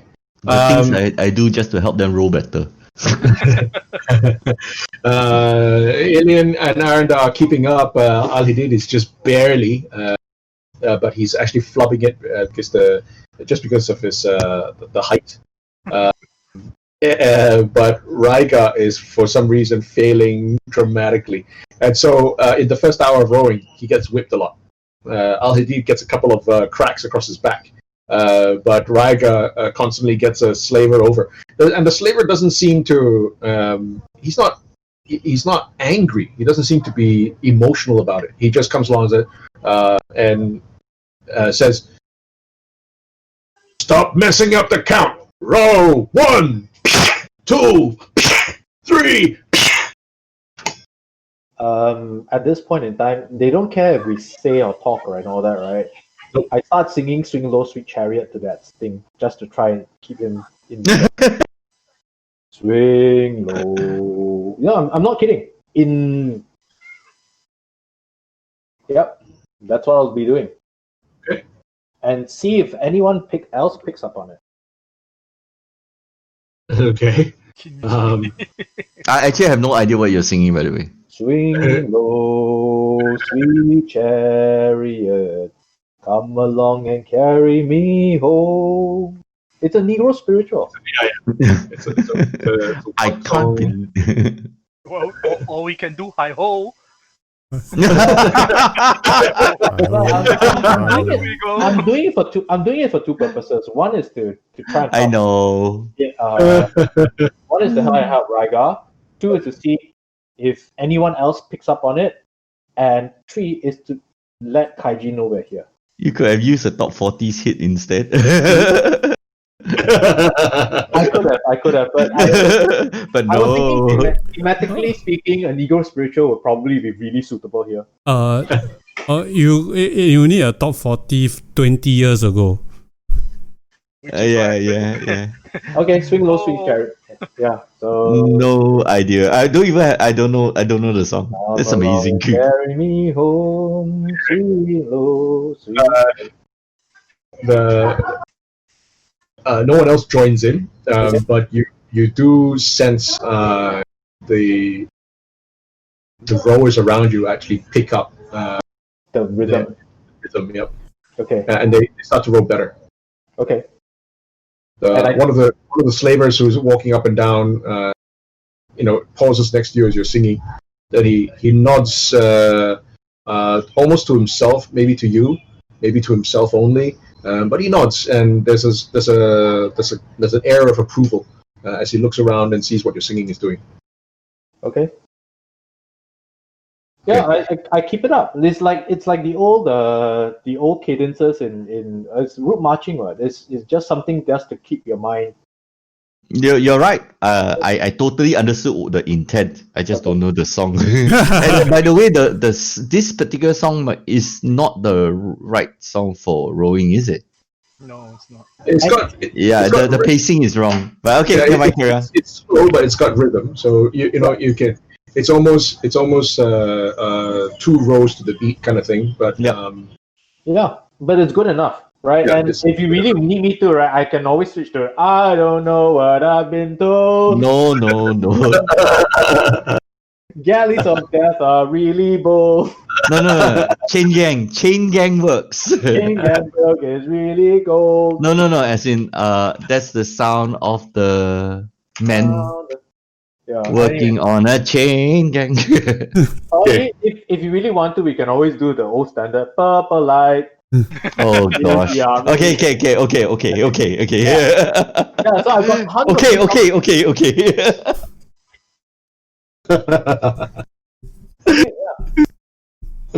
all right.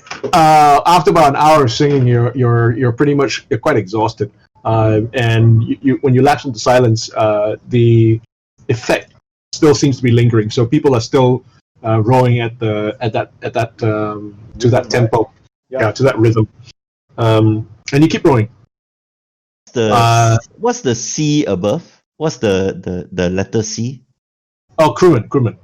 There are almost a score of crewmen on board. Those are the ones that are visible. All the rest can't see them. They're either on the spars of the rigging, or they're actually in the rigging, or they're actually at the top manning the sails. Right. 6 slavers, 12 crewmen. When you've brought on board, you saw more than 12 crewmen. There are about a score of them. Okay. 20.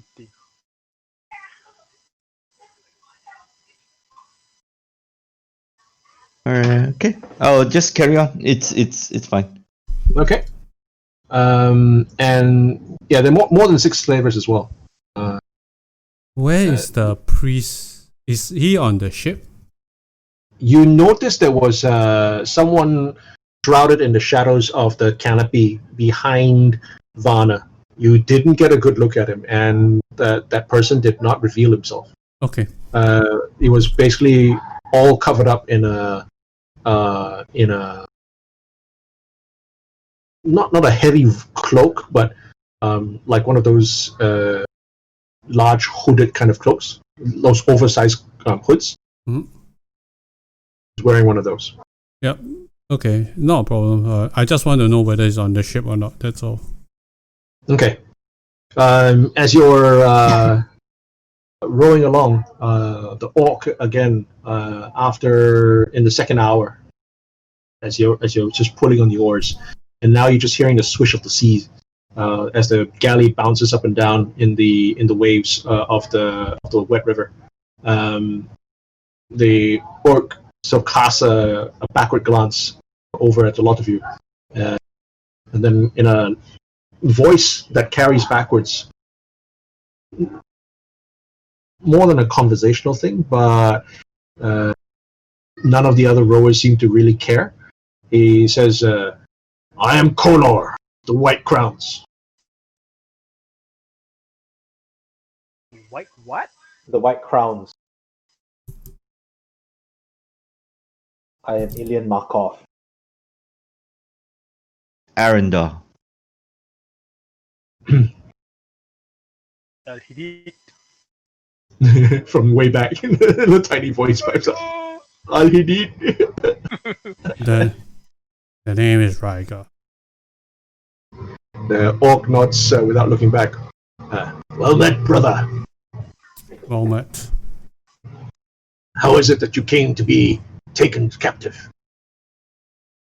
Someone poisoned our ale. The finest meat in Dorma.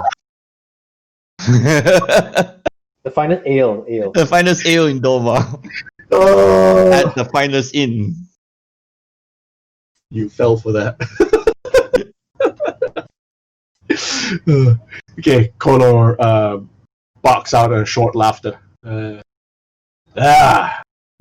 I see we succumb to similar circumstances. Where was your ale from? Where was your inn?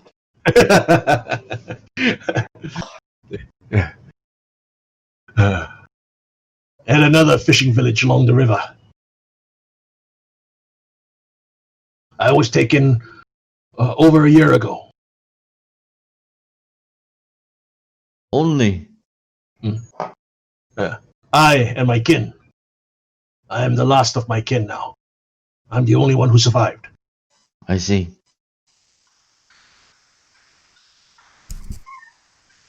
Is there more to this life than just travels and the fresh breeze of the sea on our faces?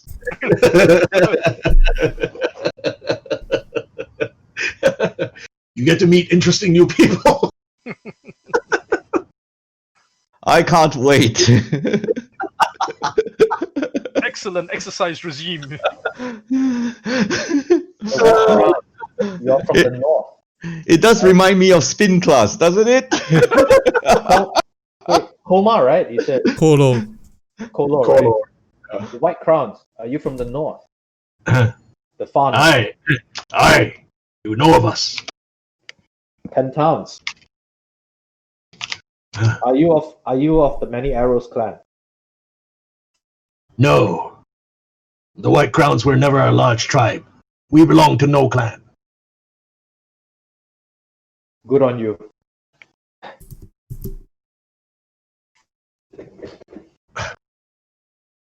We may have been too small to be of note.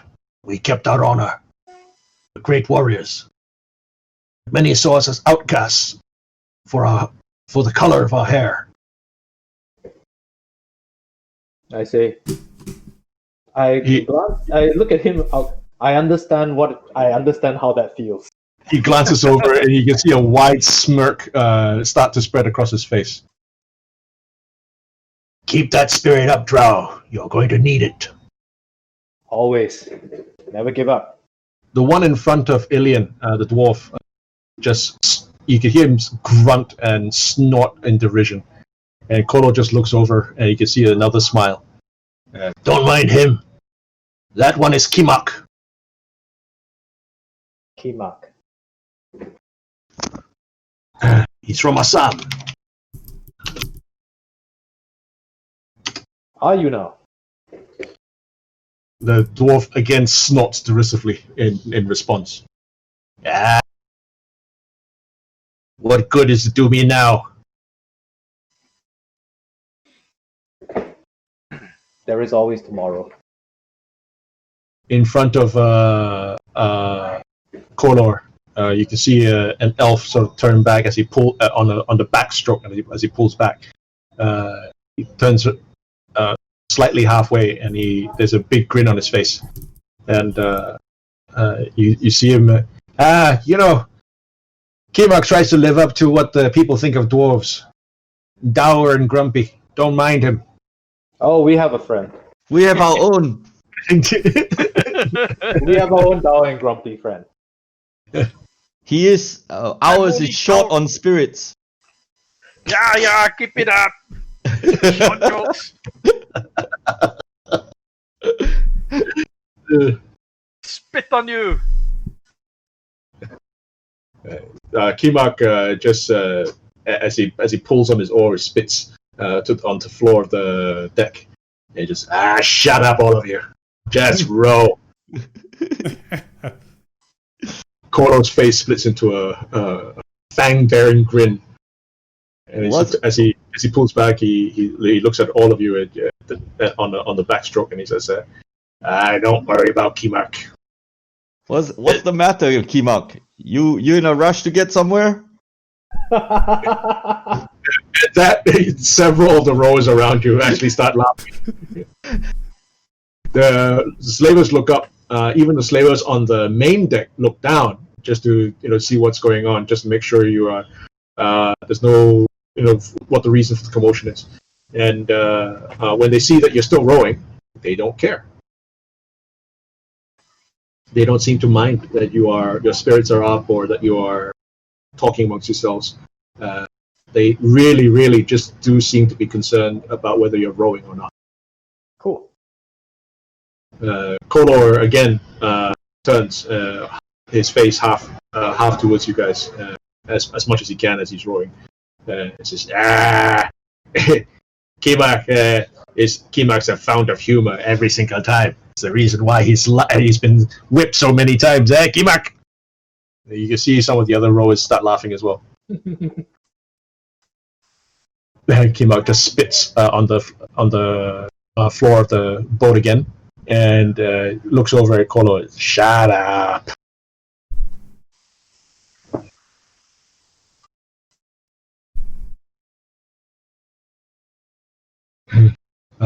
Anyone As else? you guys, On the fort, Riga, check with Ilian when he wishes to act, or maybe not today. with Ilian, you are in between Rygar and Ilian. Oh, to Ilian, yeah. So as a whisper to Ilian on the fort stroke. You can't whisper to me on forest stroke because if you're on the forest stroke, so am I. Yeah, but it's yeah. I get it. But basically, I'm talking to your butt, I guess, when I say it. Speak in English. Yeah, I speak in English. All of you are actually like this. Sorry. Okay, I speak in English. I speak in Mandarin actually. then I don't understand what you're saying. Huh?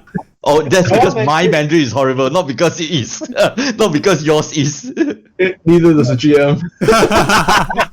That's the reason why we know it's safe. In English, right? I say to him, we have to find an opportunity. We actually have a better chance here. Here. Now? Not now, but we have potential allies. Possibly when we are asleep. Wait. We would probably make landfall by today, if not tomorrow. I have a We don't feeling know. it's today. I have a feeling it's Okay, today. how are we chained to the oar itself? Your manacles are actually on the oar, on the end of the oar. There is a metal piece that actually has a link, like a protrusion, and your manacles are actually locked into that. So your hands, even when you let go of the oar, is still on your arms. Basically, are still attached to the oar. Okay, and how are we chained to the floor? Your feet are bound also, shackled, and shackled to the rowing station that you see today. Okay. I think that at this point in time, the only thing we can hope for is an opening somehow. I can't plan if none of us have the skills to remove the shackles. That's the issue. Among others. We do have enough people here to at least fight the good fight. Just give the signal then. Not while most of the guards are still awake. Not while most of the guards are still awake. I don't have a plan. I think we're going to have to improvise. Dynamic. Please. I have the silence spell ready. Ooh. Allow me to take care of the Eric. I fear he might be a spellcaster. Or the priest. Still gonna be an uphill struggle. I don't know if I can. I don't think it's gonna be. I think we're gonna be on this ship for a while.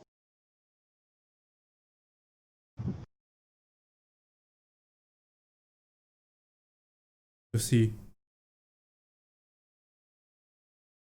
And if we go into landfall, that might actually help. Honestly speaking, I think we should bide our time. You said biding our time, right? It includes seeing what the entire daily schedule of the ship is, what each rower do, what the slavers do, what the crew do. Yep. How are we fed? Where do we sleep? Right? These are the things that we have to take into consideration as well. Yep. Okay. Just keep going. Yep.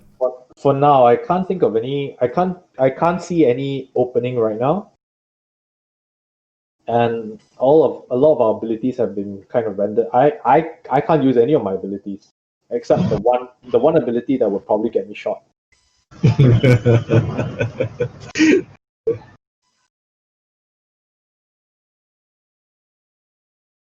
Oh, Okay. this is what happens when we get captured by the two assassins. Oh, we took the long way round, did we? Yes, we did. We take the wrong way around.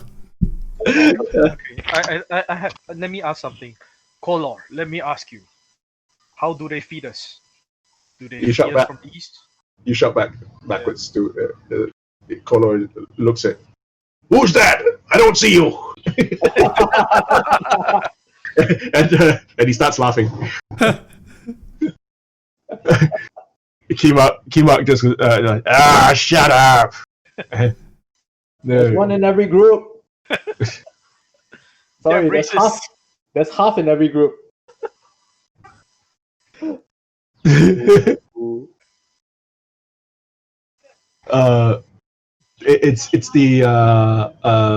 No. the human that's sitting in front of Rygar that actually answers.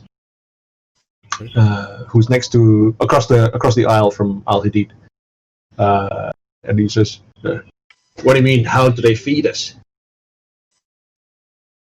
They even feed us? Of course, keep us healthy, working. Yes, but with our hands manacled like this, how do we eat? Trust me, you'll find out soon enough. They have probably they typically do not row us for more than 8 hours at a time. There'll be a break soon." Not at night, I guess. Anyway, he keeps rowing. And as much as it seems to have predicted it, you do row for a number of hours straight, whether it's 5 or 6 or 7 or 8 hours, you can't tell. It just melds into the day. But it is getting dark by the time you actually stop. Can I have each of you make a con save, please? Con save. Yep.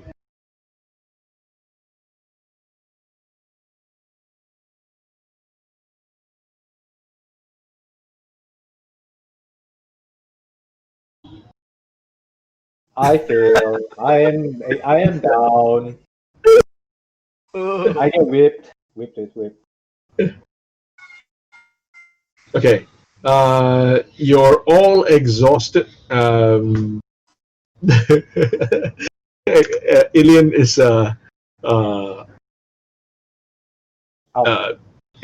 basically slumped all over his oar. So is Uda. It's like you can hear him moaning into his forearms as he rests his forehead over the oar. It just says, "I'm a forester, not a miracle worker." Jan. Jan's okay. Kema also slumps down exhausted. As he's just panting. Both of you, all three of you, have one level of exhaustion. Okay. During the break, you can hear the order from one of the crewmen: "Ship oars!" You don't know what that means, but the other slaves immediately pull the. You can see them. They turn their bodies and they pull the oars flat against as flat as they can against the side of the bulkhead. Okay, I do the same thing. We'll do the same. They just towards the bulkhead, basically turn into the bulkhead, and then push down, and they place the end of the oar as much as they can against the bulkhead, so the oar basically rises out of the water. Yep. So they're basically stopping for the night. Yeah, and soon you discover why. The sail a few moments later comes down, and as the ship drifts, through the portholes where your oars are actually where they actually extend out. It's basically like a standard, like almost like a trireme kind of galley. So you can actually see through those things, right? You actually come alongside another galley, similar, almost to the same. It looks almost identical, and it's flying the same flag. And right next to it is a vessel, very obviously a warship. For comparison sizes, think of it as a frigate, a multi-masted frigate, and it's flying the flag of the First Lord of Assam. I kind of guessed. As you come alongside, the crew are lashing the two galleys together, and then the order is given for you to rest your oars. Okay. After that happens, a crewman comes down and starts. Two of the crewmen actually come down with buckets of water, and you can hear some of the slaves like, "Please, me!" And there's a large cry, and the slavers are going up and down again. "Shut up! You'll get your turn! Shut up!" And start whipping those people who are crying out. The crewmen essentially go up and down the aisle, each row station, and with a ladle, they are putting they dip into the water, and they actually hold water up to your mouth to drink. Oh, I drink. Each man is given one ladle. Okay. After that, you can hear noises from the adjoining ship. The crews of the two ships are basically seem to be moving stuff. From which ship to which ship, you can't quite tell. If you're interested, you can make a perception check if you want. But otherwise, some crewmen come down in a little while after the water comes out, and they are passing each slave a moderately sized loaf of bread.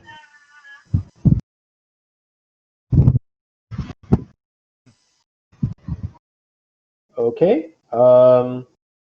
Nobody wants to capo the thing. I can't do it because I'm exhausted and I probably won't see shit anyway. I am going to try to see if there is if I can see which way the goods are moving.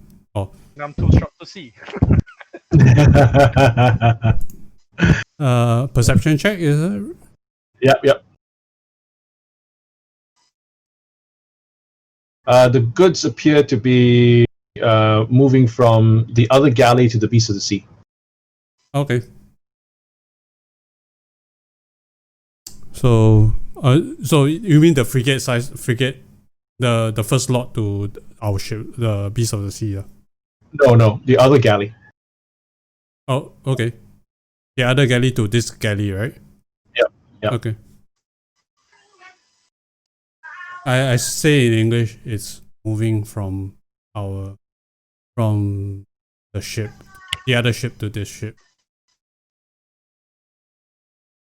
Just to let Arinda and Ilian hear. Okay.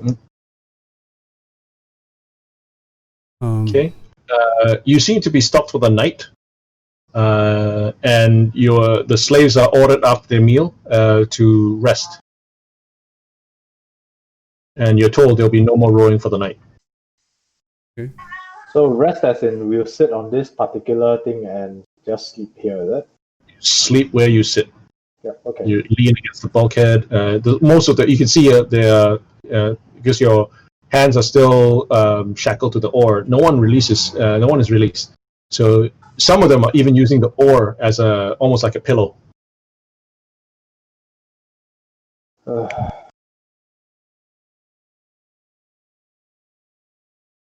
Okay, I need to clear my exhaustion, but I can only do that if I long rest, and by the time I long rest, our window of opportunity may be gone. So when we rest, do the guards rest as well? You see the guards change. I mean, the shift, almost like if they're changing shift, but the two guards who are down below go up, and you see two other guards come down, and then there are guards along the main deck. They're still patrolling. You can see every now and then you can see, or you can even hear the footfalls deck above. Okay. In English, I say, if we're going to make a move, it will be during this change of guard next time, or when they're asleep. Yes.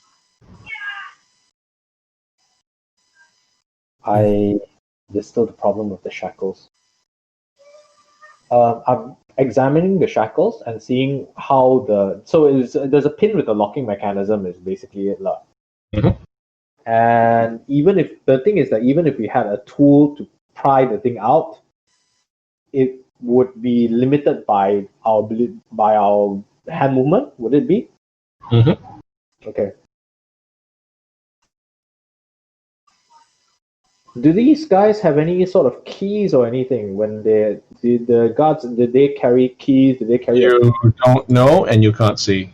Okay. Never mind. Okay. When they locked us in, did they use a key or anything? Like, I'm just trying to understand the locking mechanism itself.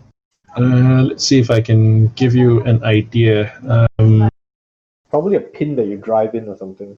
Yeah, so Yeah, I think so too. I'm trying to show you what it looks like. Here's a picture. This is what I mean. Save as. Okay.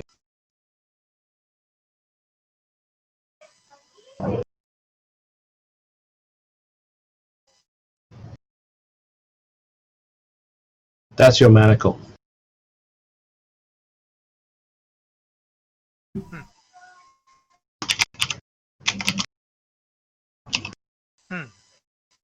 Okay. Now, there's no the central pin that I said through the holes are the ones where you see the. Hang on, I can actually use the pointer.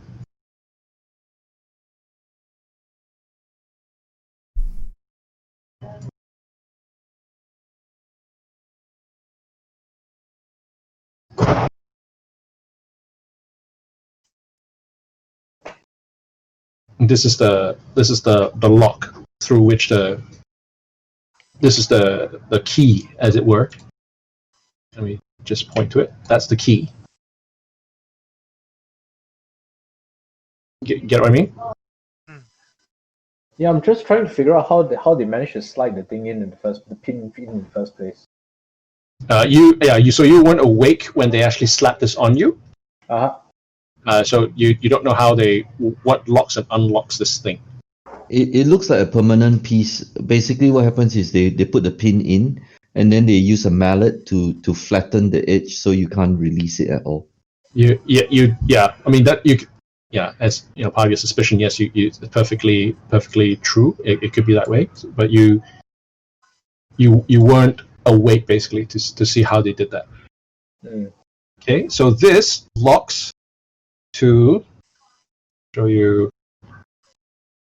Oh shit! When did I save the picture now?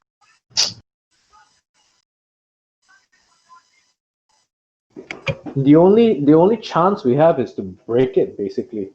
Mm.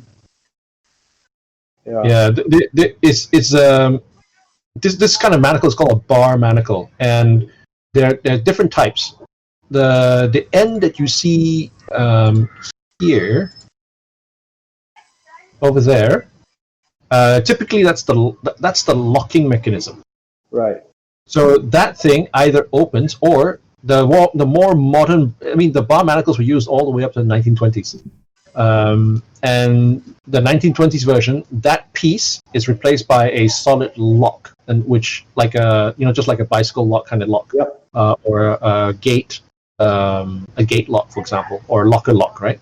And it goes on the end on that thing, so that keys can open the lock, and then once the lock comes off, then the whole thing is slid out. So that piece is actually the locking portion of the manacle. Now, this is usually fastened in the olden times to. Shit, I can't find the picture. Yeah, this looks like it could fit a chain on the end of it. It's not a chain. So I saved the picture before. I can't find it, but I want to show you what it would be. I'm not sure if does this say? Hang on a second. Here, can you see that? Is it too small? So at the end of the oar, there's a protrusion, and your manacle slides into that protrusion. Sorry, where do you? Okay, I got it. Where do you show it? Hold on. There. Oh, okay. I got it. You can actually you see the ring at the end of the first picture. Mm. The ring at the end of the first picture is not a complete it's not a complete ring. It's actually an overlapping thing by which you can either bend it in or bend it out, and you will be able to slide the thing off. But you need someone with free hands to be able to do that. Correct. That's right. Yeah.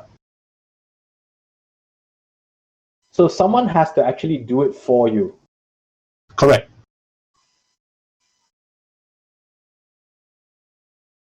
And that's why they were very alert during the at the longboat. It's just not to make sure. It's just so that you don't have to. You're not able to kind of. You can't do it for yourself. Because of the bar, it basically does not allow flex in your arms to actually reach across to actually with either hand to actually manipulate that object at the end of the bar. But somebody else can do it for you. Correct. Yes. Okay. Now I have a question. Do I have enough freedom of movement to cast Mage Hand? Is it somatic? It is. It is actually somatic. And I'm checking it up now. I'm pretty sure it's somatic. Oh, look at this! I have a more modern picture of it. So this is actually a more modern version of a bar manacle. And we can't, and because of where we are locked into now, we can't actually reach over to each other. Yes, that's right. Yeah, because the oar basically prevents you from moving from your seat. We have one person that can do that, but if we do it, basically, that's basically we're ready to go already. So if Arendar can reach over, can port himself, even with the manacles, over to say Rygar, he can free Rygar. Rygar can free everybody. But and it's not like breaking the thing. It's just a matter of like trying to get to the other thing and just prying it open enough that you can slide the thing open. You get it? Yes. It all comes down to actually someone being able to free himself or herself to do this lock, and then you would obviously the moment you do, whoever it is going to be the target of. Crossbow fire. Yeah, I mean, Because there's no quiet way of doing it. Unless And these guys are on. unless he frees me first and I cast silence to silence the guard. Can you cast silence without No, being it's free? somatic. Hmm. Yeah, no, we can do this. We can do this if there is an opportunity or distraction. At some point in time, they will put us into some holding. No, they're not going to put us in any holding. We are going to stay on this ship 24/7. Yep. Didn't you hear what the orc said? He's been on this ship for a year. no. He was taken over a year ago. Okay. So Yeah, he's taken over. Before he could answer about what happens, like anything further, you directed the conversation elsewhere. So Yeah. you didn't quite hear what he had to say about like where do all the slaves go. Yeah. Look at the legs of the people, right? So the musculature, right? You more or less can see whether they've been seated all this while, which I doubt. A lot of them have been seated for a long time. You can see chafing from the shackles on their feet, around their ankles. But the chafing you can see is old, rather than fresh. It's not raw, but it's like healed over and then raw again, healed over, raw again, healed over until it's now just rough. No, Vana said that they were supposed to transport us to his father's mine, but we don't know how far away that is. Right. Yeah. So he didn't say. My best guess is Pirates Isles and maybe beyond. And Pirates Isles for storage first, and then beyond. Okay, we need a distraction, and that distraction can't be created. Well, at least I can't create a distraction, and somebody needs to create a distraction up front so that behind. We have Taiji far behind. See if we can coordinate with him. Instant flames to seem like the ship is on fire. None of our spells work, right? Unless one person is freed first. Yeah. So just to make sure you all understand the map correctly, all of you are facing the stern, yeah? Yep, the back of the Yep. The back of the map, and there are two guards here. It's just that the guards above will be able to fire down, regardless of what we do. So there has to be a big ass distraction for us to even have a chance of making our plan work. Arendar is the key. So broad picture of the plan is Arendar is the key. He will port to whoever he wants to free and free that person. Okay? He'll have to make the best judgment there is. I think we'll just have to seek an opportunity or create an opportunity by which the guards are distracted, at least for a moment. Get it? Okay. That's basically it. And here's the other nightmare scenario, right? The tigers. all they need to do is jump down and we are all dead.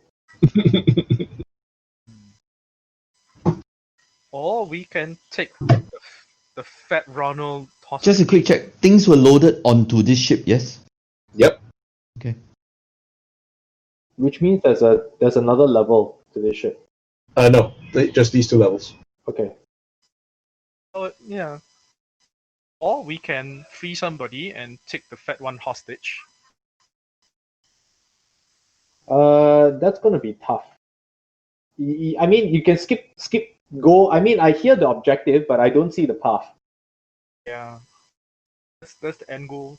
That's one possible end goal. Yeah, Make sure that to make sure that the tigers don't come into play. I would personally just feed him to the tigers. That would distract the tigers for a couple of rounds. Yes.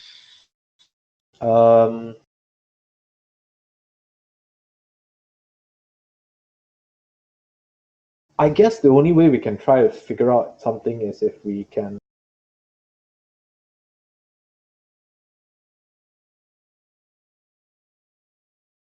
Eyes on us. That's one.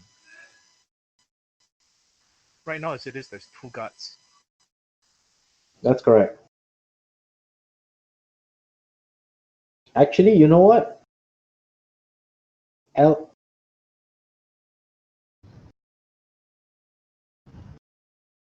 Yeah, someone in front needs to provide a distraction. Why the front? Why not the back? Yeah, someone in the back can provide a distraction too. Kaiji can do it if we can convince him to.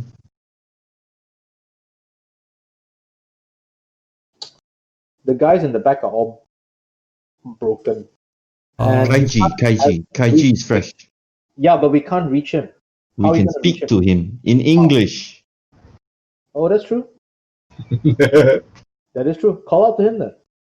Kaiji, you there? In English. Okay. You hear a faint shout back. Yo! Fancy meeting you again here. He turns around. When he turns around his seat, as far as he can crane his neck, says, "Dude, I don't believe it."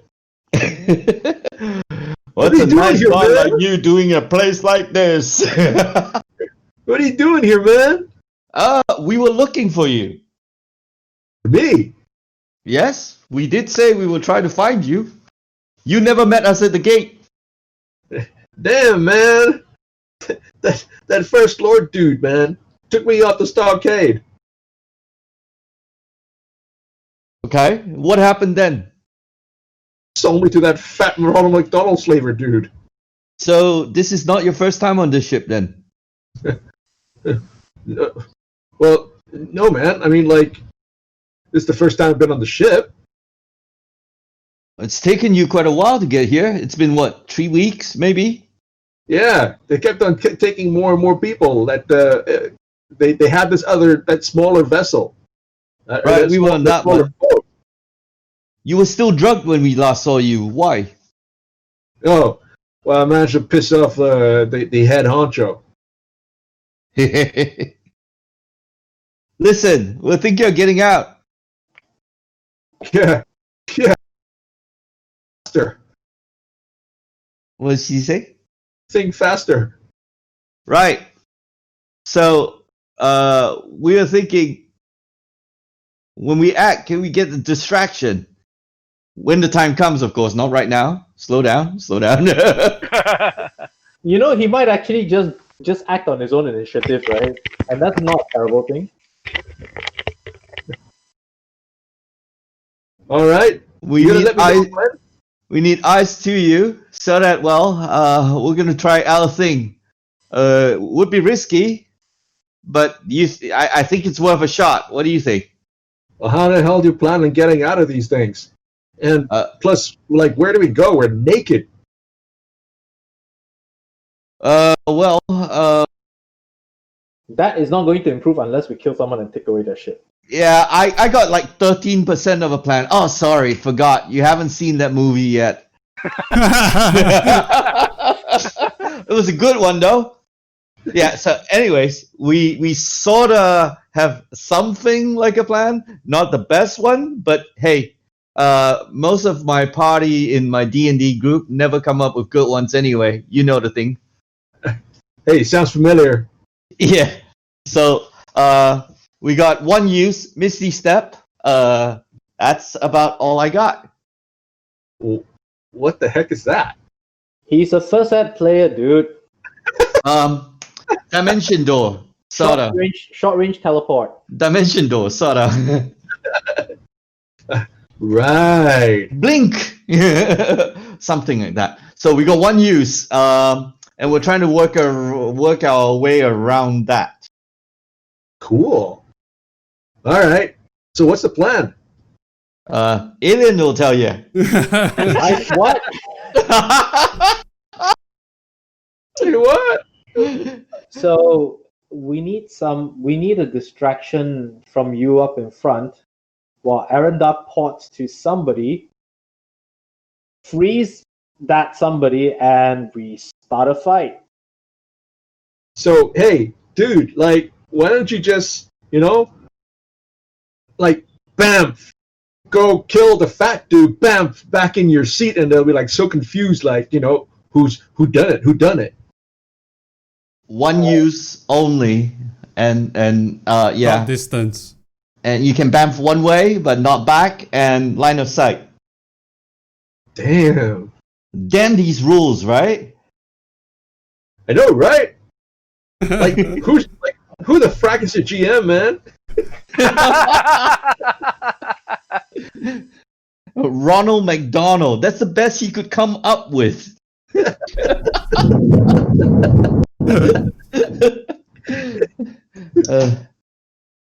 By the way, when you get back, I hope you get back to your world and your time. 2020 sucks, by the way. Oh, and buy Apple. Buy Microsoft, then buy Apple. Yeah. No. He's in the 2000s. Buy Apple. Oh, that's right. Buy Next, buy Pixar, then buy Apple in that order. And release your stocks once Steve Jobs dies. No, it'll go before Steve Jobs dies. Okay. SK. Steve Jobs dies in 201 something. Okay, so that's the plan. It's not a good plan. I don't have one. We can only make it better if we have a distraction and we can somehow get more people involved and more people free somehow. Like you said, it's 13% of a plan. SK, is there a way to dislocate our thumbs to slip out of the manacles? You could try. If you've never done it before, you don't know how. That's going to be awfully painful. You might do it wrong. Yeah, I know. I've not done it before. No, I don't think you should do it because first of all, you're not a thief. Secondly, your decks suck. Yeah, that's true. And thirdly, if you have a dislocated thumb, we lose our best fighter. That's if he has a dislocated thumb. Can you imagine? Crack, guys. I think I'm broken. One last thing, Kaiji. What's your escape artist proficiency at? Yeah. My what? Escape artist. Escape artist. Isn't that the rules for second ed? That's still one edition longer than he's played. Oh, third edition. What was it then? Escape artist. Escape artist, right? Escape artist. Yeah. Okay. What, for me? Yeah. Do you get it? Well, sorta. Okay. I got some ways to do it. Right. Okay. So maybe he shouldn't be the distraction. No. After he distracts, then when Rygar acts, he will be the distraction, and then distract back again. That's it. And then by that time, once the melee starts, right? Whatever he does is his own free thing already. We do like sentry removal quietly. Oh, the other thing, Kaiji. We're working on getting home. We might have the beginnings of another plan. I think we're 7% for that one. So pretty good odds. Man, 2020 must be like really accurate for people, dude. I mean, you've got 7% and 13%, and It's a rough estimate. Add that up, that's 20%, which is pretty good. yeah. I mean, wait a minute. 1 in 4 chance. Hey, not bad. I rounded up. Kaiji, you got it? Yeah. 7, 13, 20, 1 and 4. I Got it. I meant the rough plan. We're going to have to improvise. Dude, my intelligence is 10. What kind of second edition bard are you? Intelligence 10. No, it's actually rather optimal.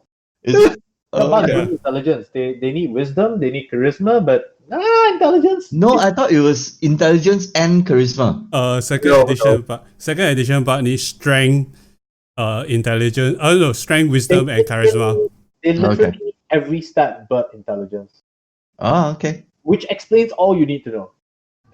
Right. Okay, just a quick warning, all right?